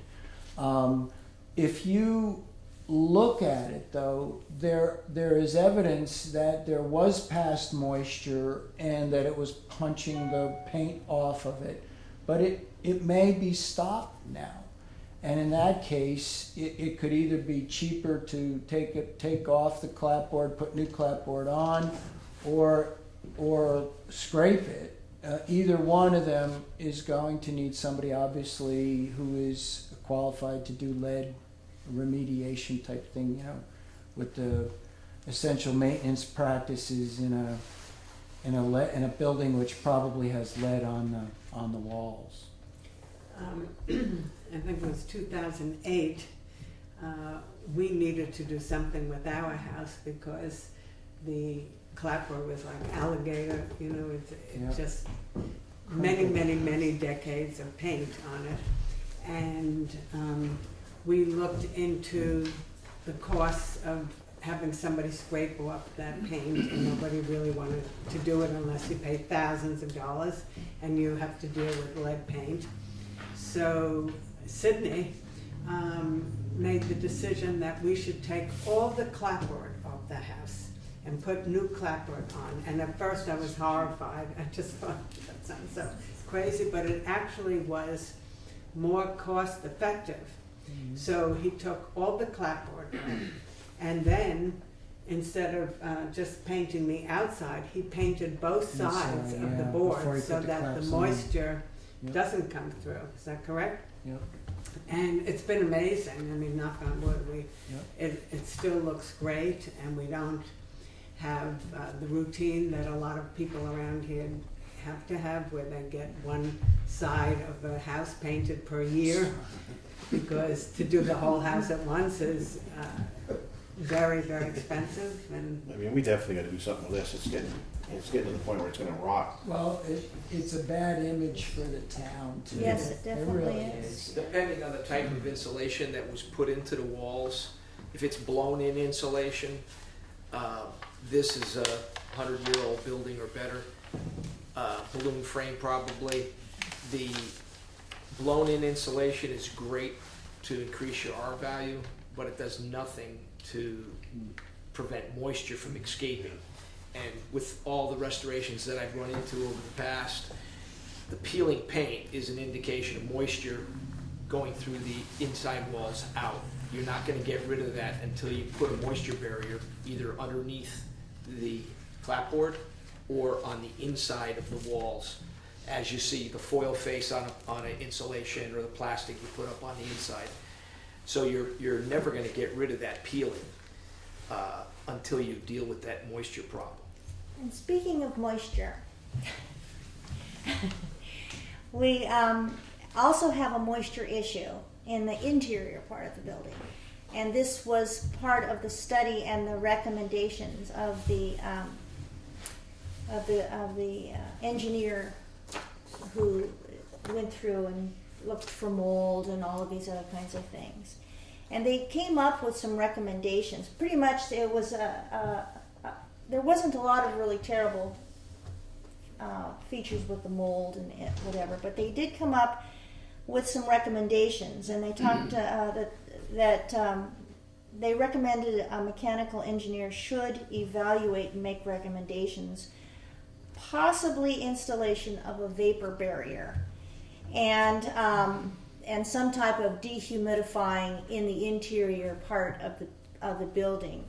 And last meeting I asked if we did if this town owns a dehumidifier that can be used in this building, and the answer is no, we don't have one, which is something that is probably needed. And then cleaning the ducts and making vapor barriers so that the moisture from under the ground, under the floorboards, doesn't seep in. So all of those things I think would need to be coordinated so that when something is done to the exterior, it's just not going to peel off again. So there is moisture that's coming up, and that's one of the reasons we had a survey that we got back from the people who work here as to how the conditions are for them to work here. And that's some of what we're talking about. Is the basement a concrete floor or dirt floor? It's dirt. It's dirt floor. It varies from a low of about 2 feet to a high of about 3.5, maybe. That's it. And Your money would be better spent stripping the clapboard so you don't have lead abatement. You reface the with whatever clapboard, cedar, whatever would be recommended. Don't use pine. But before you do that, you can put a moisture barrier on the outside of the building. You can also put an insulation barrier, similar to what you'd use for vinyl siding. And that would be your A, B, C steps to taking care of your facade, getting rid of the lid, taking care of the moisture problem. Also, you can use a pea-stone and crete formula we've used before on dirt floors, where you level off your floor as best you can, and you pour this 2-inch barrier with plastic, 6 mil plastic underneath it, and it seals that moisture from coming up out of the ground. That will take care of the interior. Short of taking the inside walls off and putting up a moisture barrier, you still haven't dealt with the outside. If the roof has had plywood put underneath instead of strapping, the strapping was, the old timers knew, it allowed a slate roof is going to leak a little bit. It weeps. The plywood traps that moisture between the slate and the plywood. It doesn't do anything for your rafters or your blocking or anything else.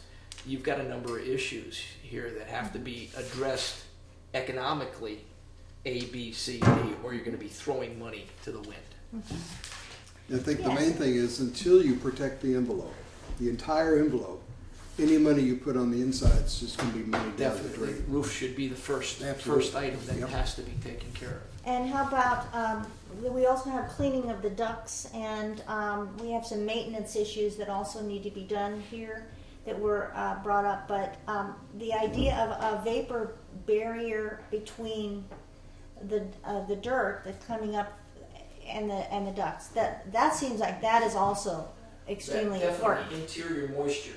That could be taken care of by just putting a moisture barrier over the dirt temporarily.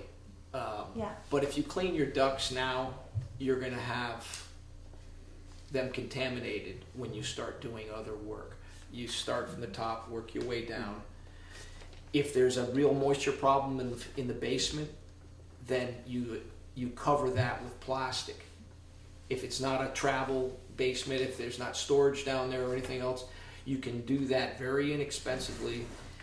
And then it's a A, and then you go B by putting the creed over the top of it. And this way you're not going back A, B, C, going back to A and starting Well, over. these again. are all great, but we're to the point in our budget that we have very little money to work with at this So time. all the more So we reason. just need the thing that has to be done, that's the most, Economical. well, economical, but also an emergency situation. And we came up with the idea that the roof is the most important thing to do at this point in time. And after that, what else? Well, I mean, what I think anyways, like I said, look at the whole picture.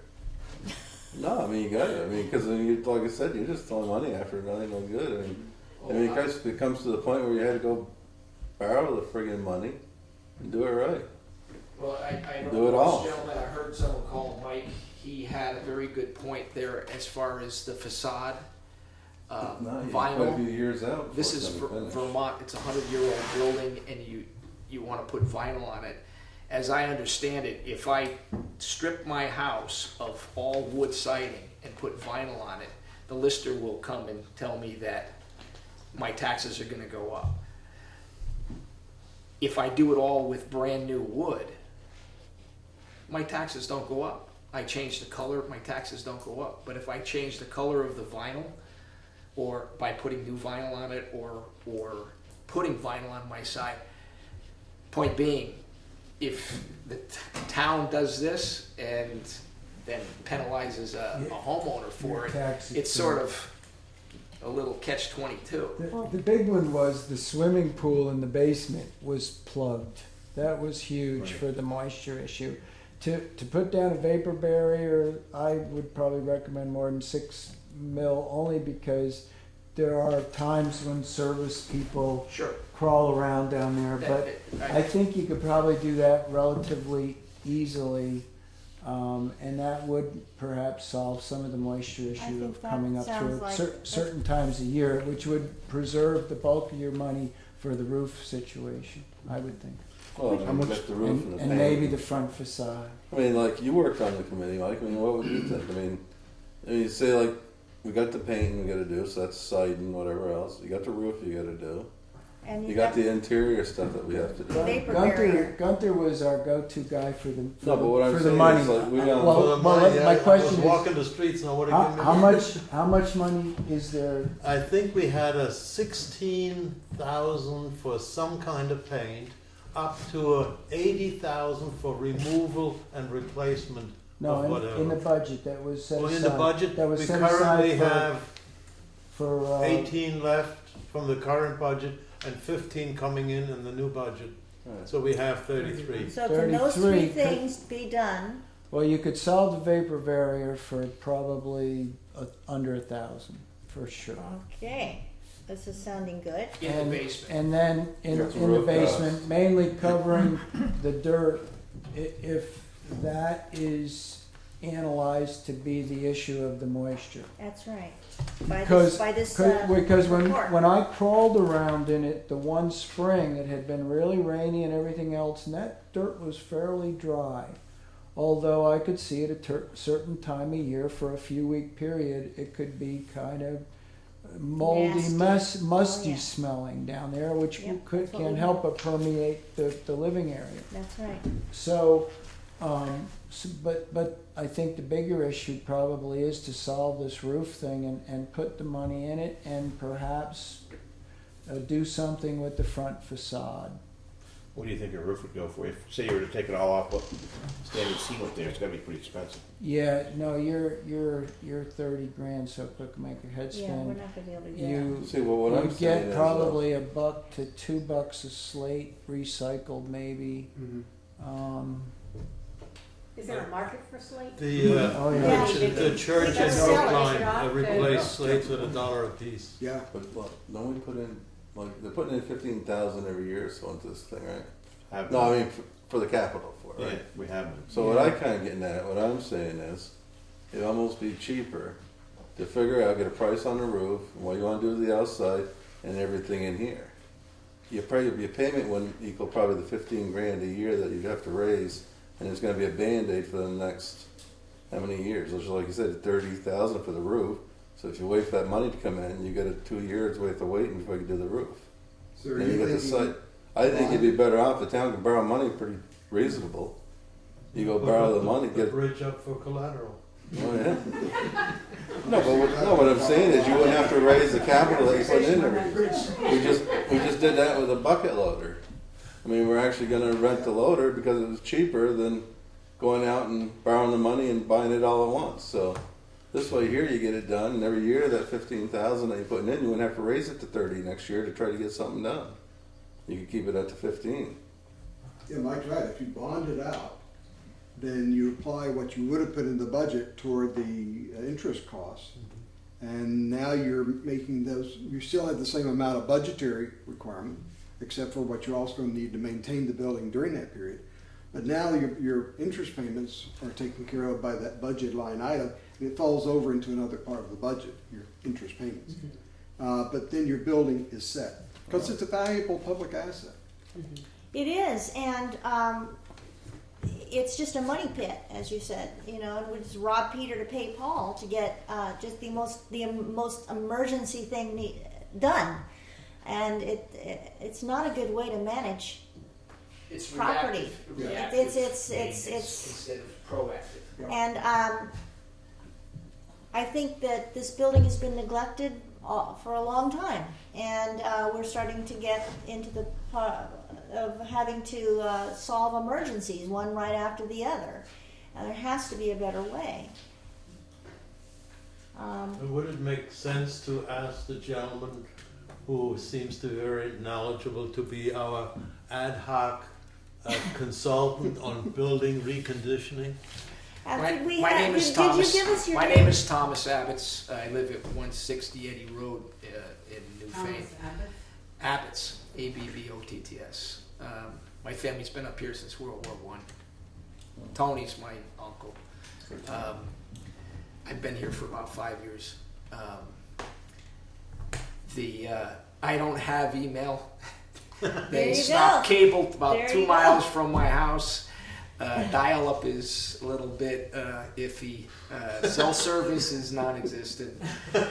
I just had. Welcome to Vermont. I Welcome to thought I Newfane. had it all taken care of by having Dish install a satellite that was internet and telephone friendly, but now they tell me after it's installed that they don't offer telephone for it. But I would be happy to give any of my knowledge or work with anybody.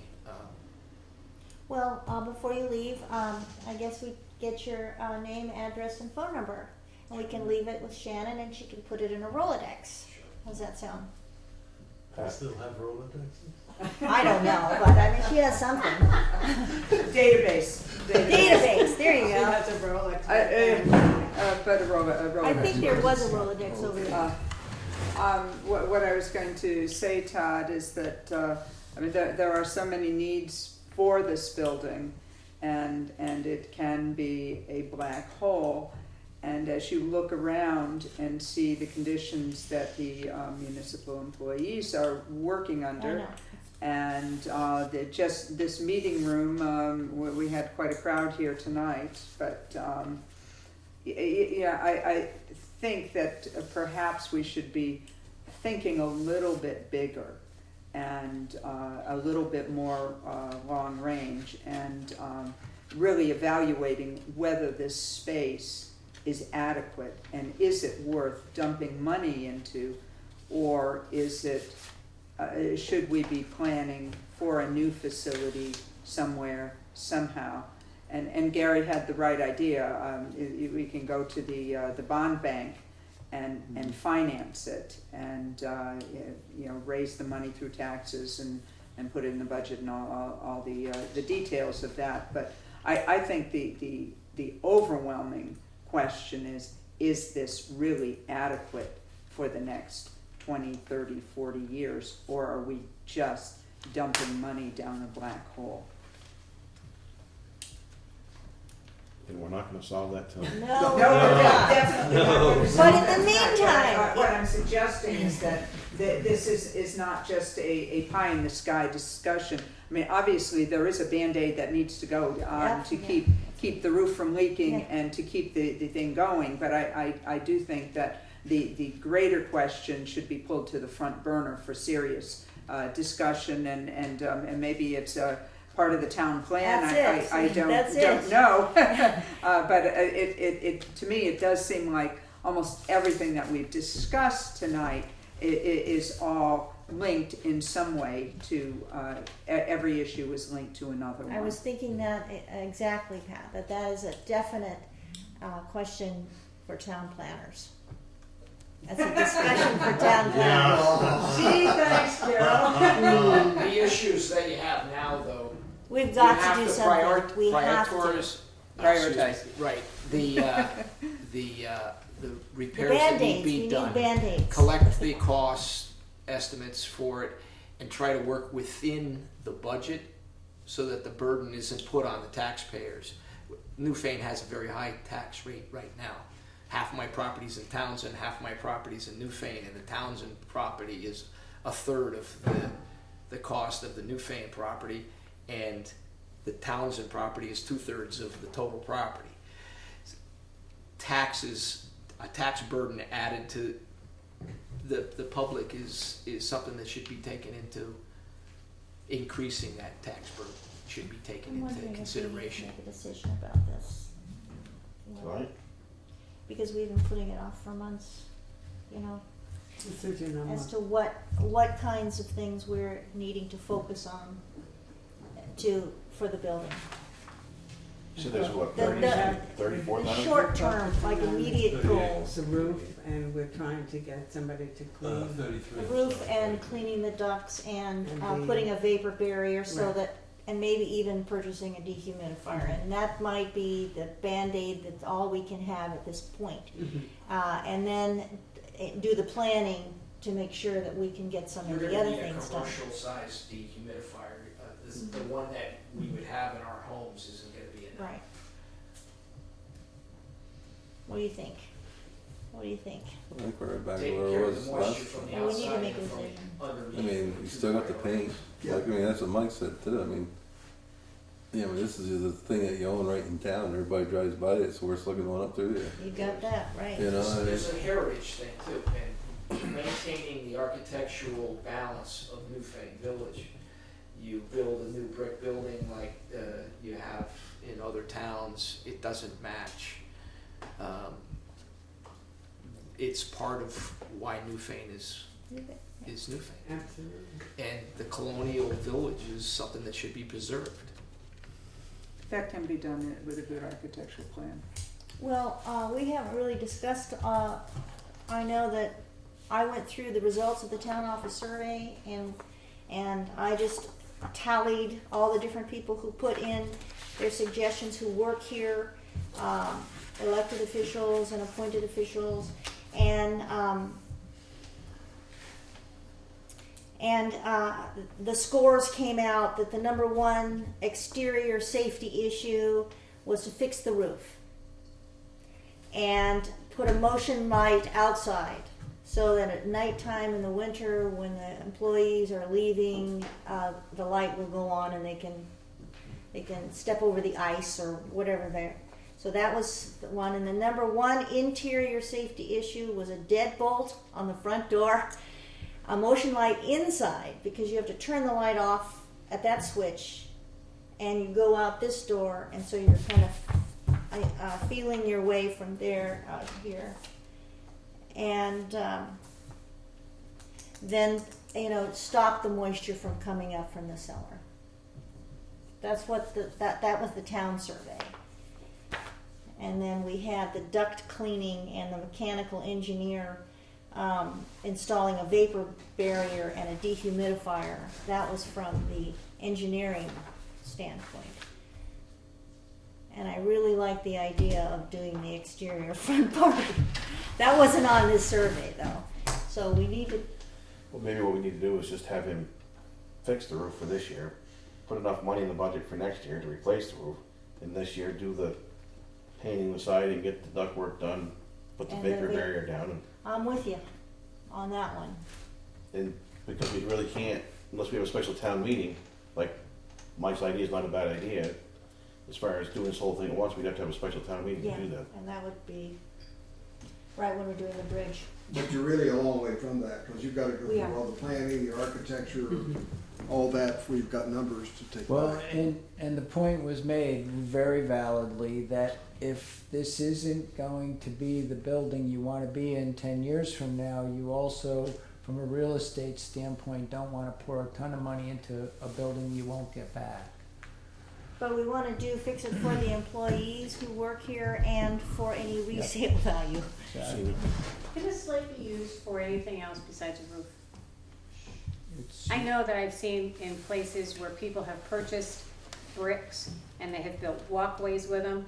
If you guys are trying to do something with the outside, why couldn't townspeople purchase a piece of slate, say it's theirs, it goes back towards the building for a new roof, you know, or purchase the slate themselves for their own purpose or whatever, but to do something with it, but involve everybody in the town with it, to say, look, buy a piece of your heritage, the roof is gonna get replaced, it's dangerous, so if you want a piece of the slate, you know, going up for bid or. Pieces.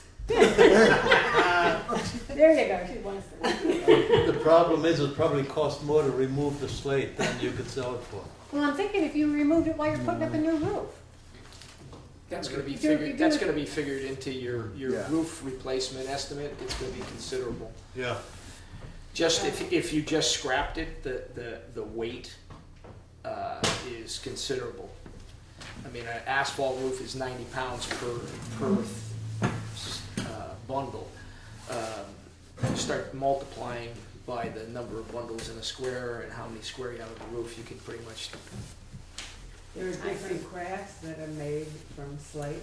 I know. Kids, The all kids, designs. the kids in all the Newport school School, they kids could over have a here. little painting competition, art competition. Actually, But there are an awful lot of recyclers who will buy the slate what a great way to get the school It's got children the patina involved. Put them up on the roof. No, you know, get a slate and this is a part of your, you know, on and on. So there's ideas, but we need to make this some kind of decision. I think you'd here. find if you ever just went to the town and said, we want to build a whole new building, tear that one down, you'd probably get voted down so quick. It's like trying to get the town meeting out there down to the school. And if you build a new building, you put the post office in with it. And If you move- that was supposed to have happened before the post office went broke in the 80s? No, it's supposed to put it out back here. Early, yeah, about 10, 15 years ago. But it was Post floodplain, office so it supposed to be stopped over a lot of it. During Irene, it wouldn't have worked well. No, not at all. I don't know, it's getting late, I so think we might as well table this until another time and figure out what they are gonna do with it. even if we have to hold a special select board meeting at some point and I work on this think we somewhere. will, because we need to go forward. We've been tabling it for Well, we need to get the months. roof done. I mean, the Band-Aid put on that, and then we can go from there. We can't let it keep leaking. We can't let it keep falling off out here. Somebody's gonna get hurt. Somebody can get injured. Like, it still fall off. Yeah. I mean, the whole thing is, it might stop the leaking, but it doesn't stop them from falling off.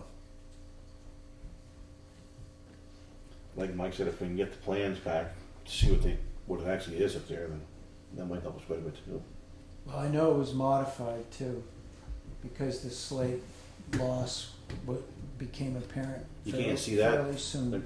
Isn't that just insulation up there with plastic over it? Yeah, it is. Well, it goes up, and it used to go all the way to the ridge, and now it goes across the collar ties so that the attic vents like it should have. From the above the collar ties up, we should be able to see exactly what it is up in there. So you think we can do that before the next meeting?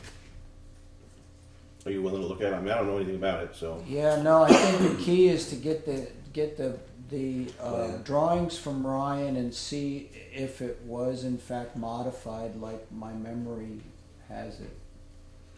Because I know after I got off the board sometime probably in the mid-90s, I think, is when they shored it up with, I think, what you would call like solid bridging, if it were floor joists.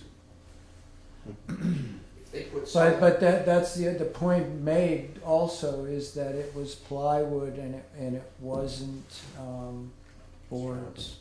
if the bridging was put between your 24 on center rafters, it's blocking the airflow from the eaves to the ridge, and that's going to defeat the cold roof that you want, which is probably why your plywood is starting to let go of its slate. It's got a pretty good sag on the other side of plywood does. Well, the roofing does it. That, if you look on the other side of that, it sags pretty good now. Yeah, I think I get the plans, like you said, let them look at it.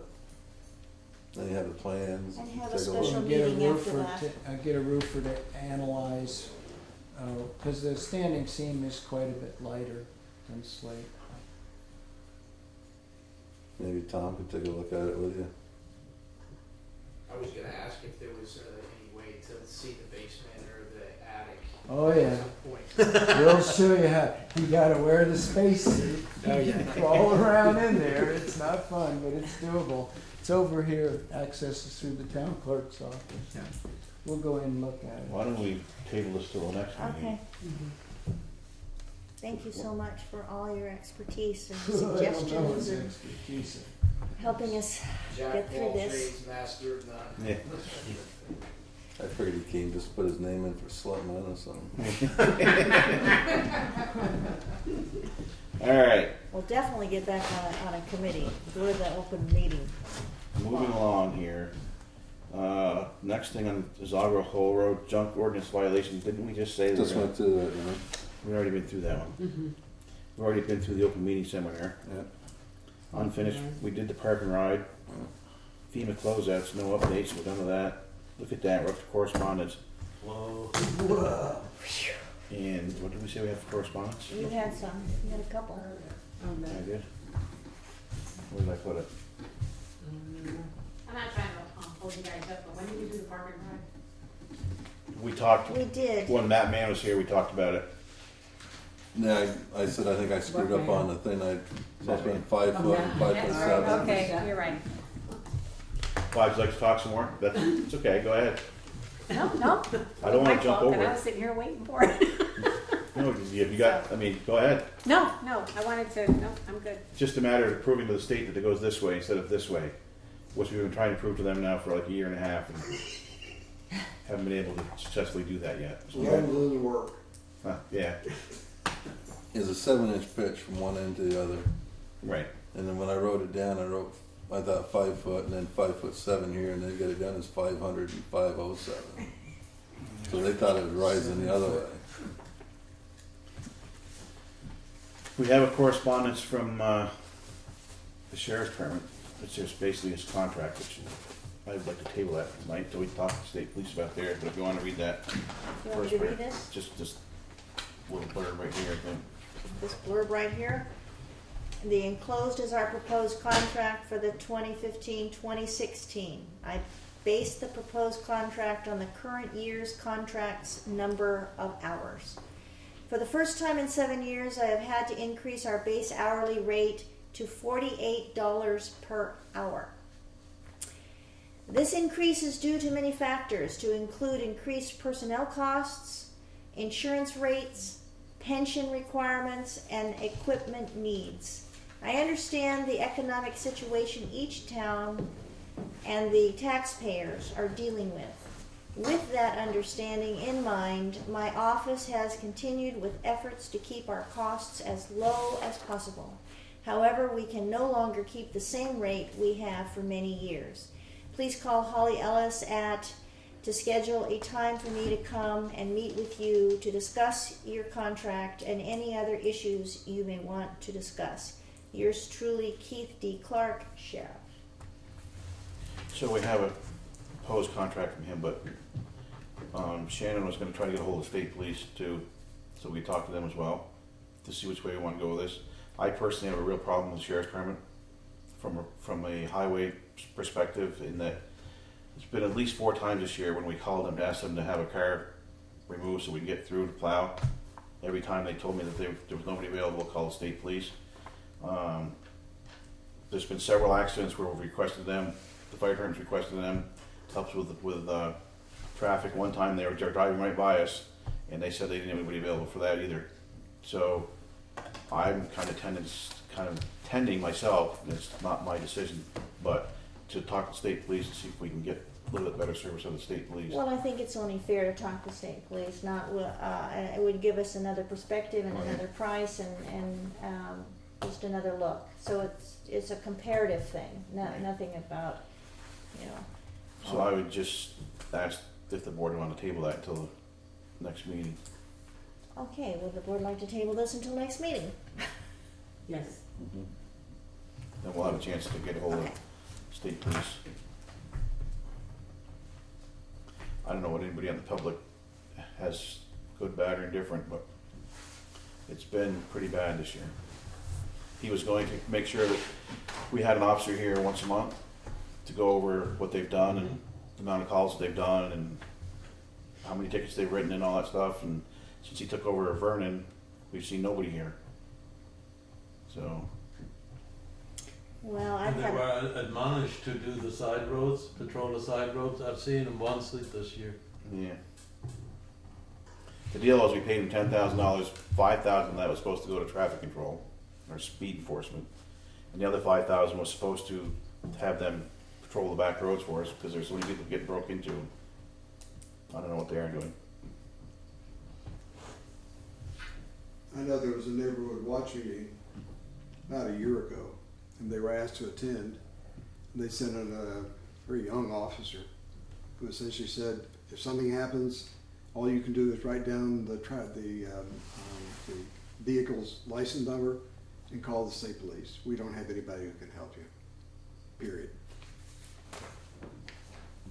well, I've had a neighbor make similar comments to me about. Is it possible to have a meeting with the sheriff's department and discuss all of these issues with them? And before we make a decision, I think that it's important to go to the state police. But if there are complaints and concerns that the sheriff's department is lacking in services, I would suggest and propose that as a select board, we contact them and say that there are issues that the public had brought up and that we would like to have a meeting with them. I think We've it's done important that. that We've they done know. this for 2 years like that. With the Sheriff's. select board? With the sheriff when he came in. But that's what we told him, if we was gonna hire him, we wanted him on the back roads. And we didn't want him out here just stopping everybody that comes along 5 miles an hour with speed limit and everything else. And So when they came and they met with the entire select board, how did they respond? well, first they said they didn't do a criminal. It was traffic violations, and then I made the suggestion, well, if I had anything to do with it, they'd be riding the back roads because I don't like them out there just stopping cars, speeding. Mainly myself most of the time, so it's just. Basically, the There's last enough time I of think them. they gave us an ultimatum because the year before we had split it between the state and the sheriff, and the next year they came with an ultimatum, one or none, either one but not both. And we told them we wanted them on the back roads more. Yeah. And they didn't go. And they were supposed to, like Todd said, they were supposed to come in with reports. But if you call the state police, they're right there anyways. The only thing that would be, you wouldn't really have to hire them. They just come and you call, they show up. But one thing about it, if you did pay them the extra, at least they're patrolling the roads too. As a business owner, it's very scary to know that you have no protection within an hour of an event, with an office right down at the end of the block. Yeah. That's what's sad. Yeah. They're right here in the community. All right. If you drive, I drive to Bonneville every morning or to Mount Snow, and if you want to see a sheriff, just drive along that road at 6:30 in the morning, and you can walk hood to hood from cruiser to cruiser to cruiser. One of them stepped out in front of my truck in rainy conditions in West Townsend Cafe. pointing a radar gun at me. He was lucky that I was able to stop, and I was doing below the speed limit. Yeah, and as I say, at 6:30 in the morning, who are they after? They're Guy after the going to local work. guy going to work, not You know, the. Instead of out there riding the roads, not at 6:30 in the morning, but at night. And like I told them, the crooks, they know where the cops are at, They don't see you riding the road, they're not gonna come around. If they see you out there, they're not gonna break into the guy's house. I called, my truck got broken into down south, and keys and plans and addresses for my property were taken. So I called right away to the sheriff's department and said, listen, I want to make, could you send a cruiser up near the area? My keys to my place and plans and addresses were taken. And he said, do you own a gun? If somebody tries to get into your house, shoot them. I said, I'm on my way. I haven't gotten there yet. I'm on my way. He says, well, if you pull into your yard and you see somebody that's not supposed to be there, shoot them. Make sure you shoot them in front, though. Yeah, exactly. That's what I was told by a sheriff last week when we were complaining about somebody trespassing, and they basically said we can't do anything about trespassing. Where Yeah, the I'd like to check with property. the state police just to. Okay, so we're gonna table this until next week, until we contact the state police, and who is we? Sharon. Poor Shannon. I know, I've already spoke to her, she's already doing that, so.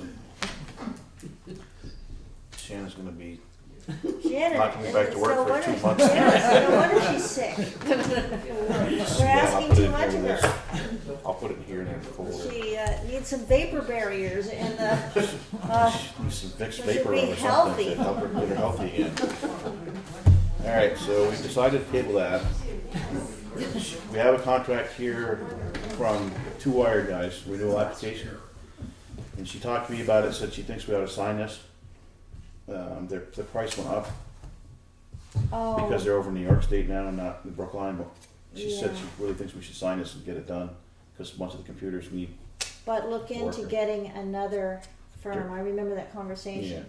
He says can't really rely on them to come over and be present whenever they have a computer problem or they need some service. Brown Computer Driver was really great. I mean, they do Macs, but they're Yeah, they are great, but there are no Macs here.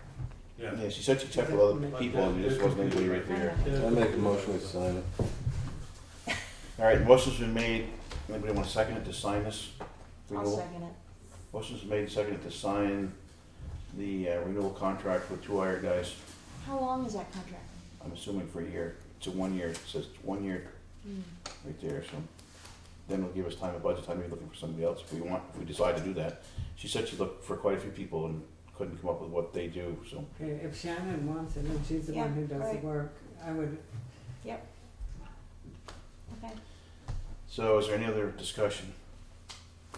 Hearing none. All those in favor say aye. Aye. Opposed or abstaining? That is done. I think we are done now, except for pay orders. Unless anybody else got anything they want to bring up? Thank you so much. Thanks. This is great to have you here and helping us to do business. We appreciate it so much.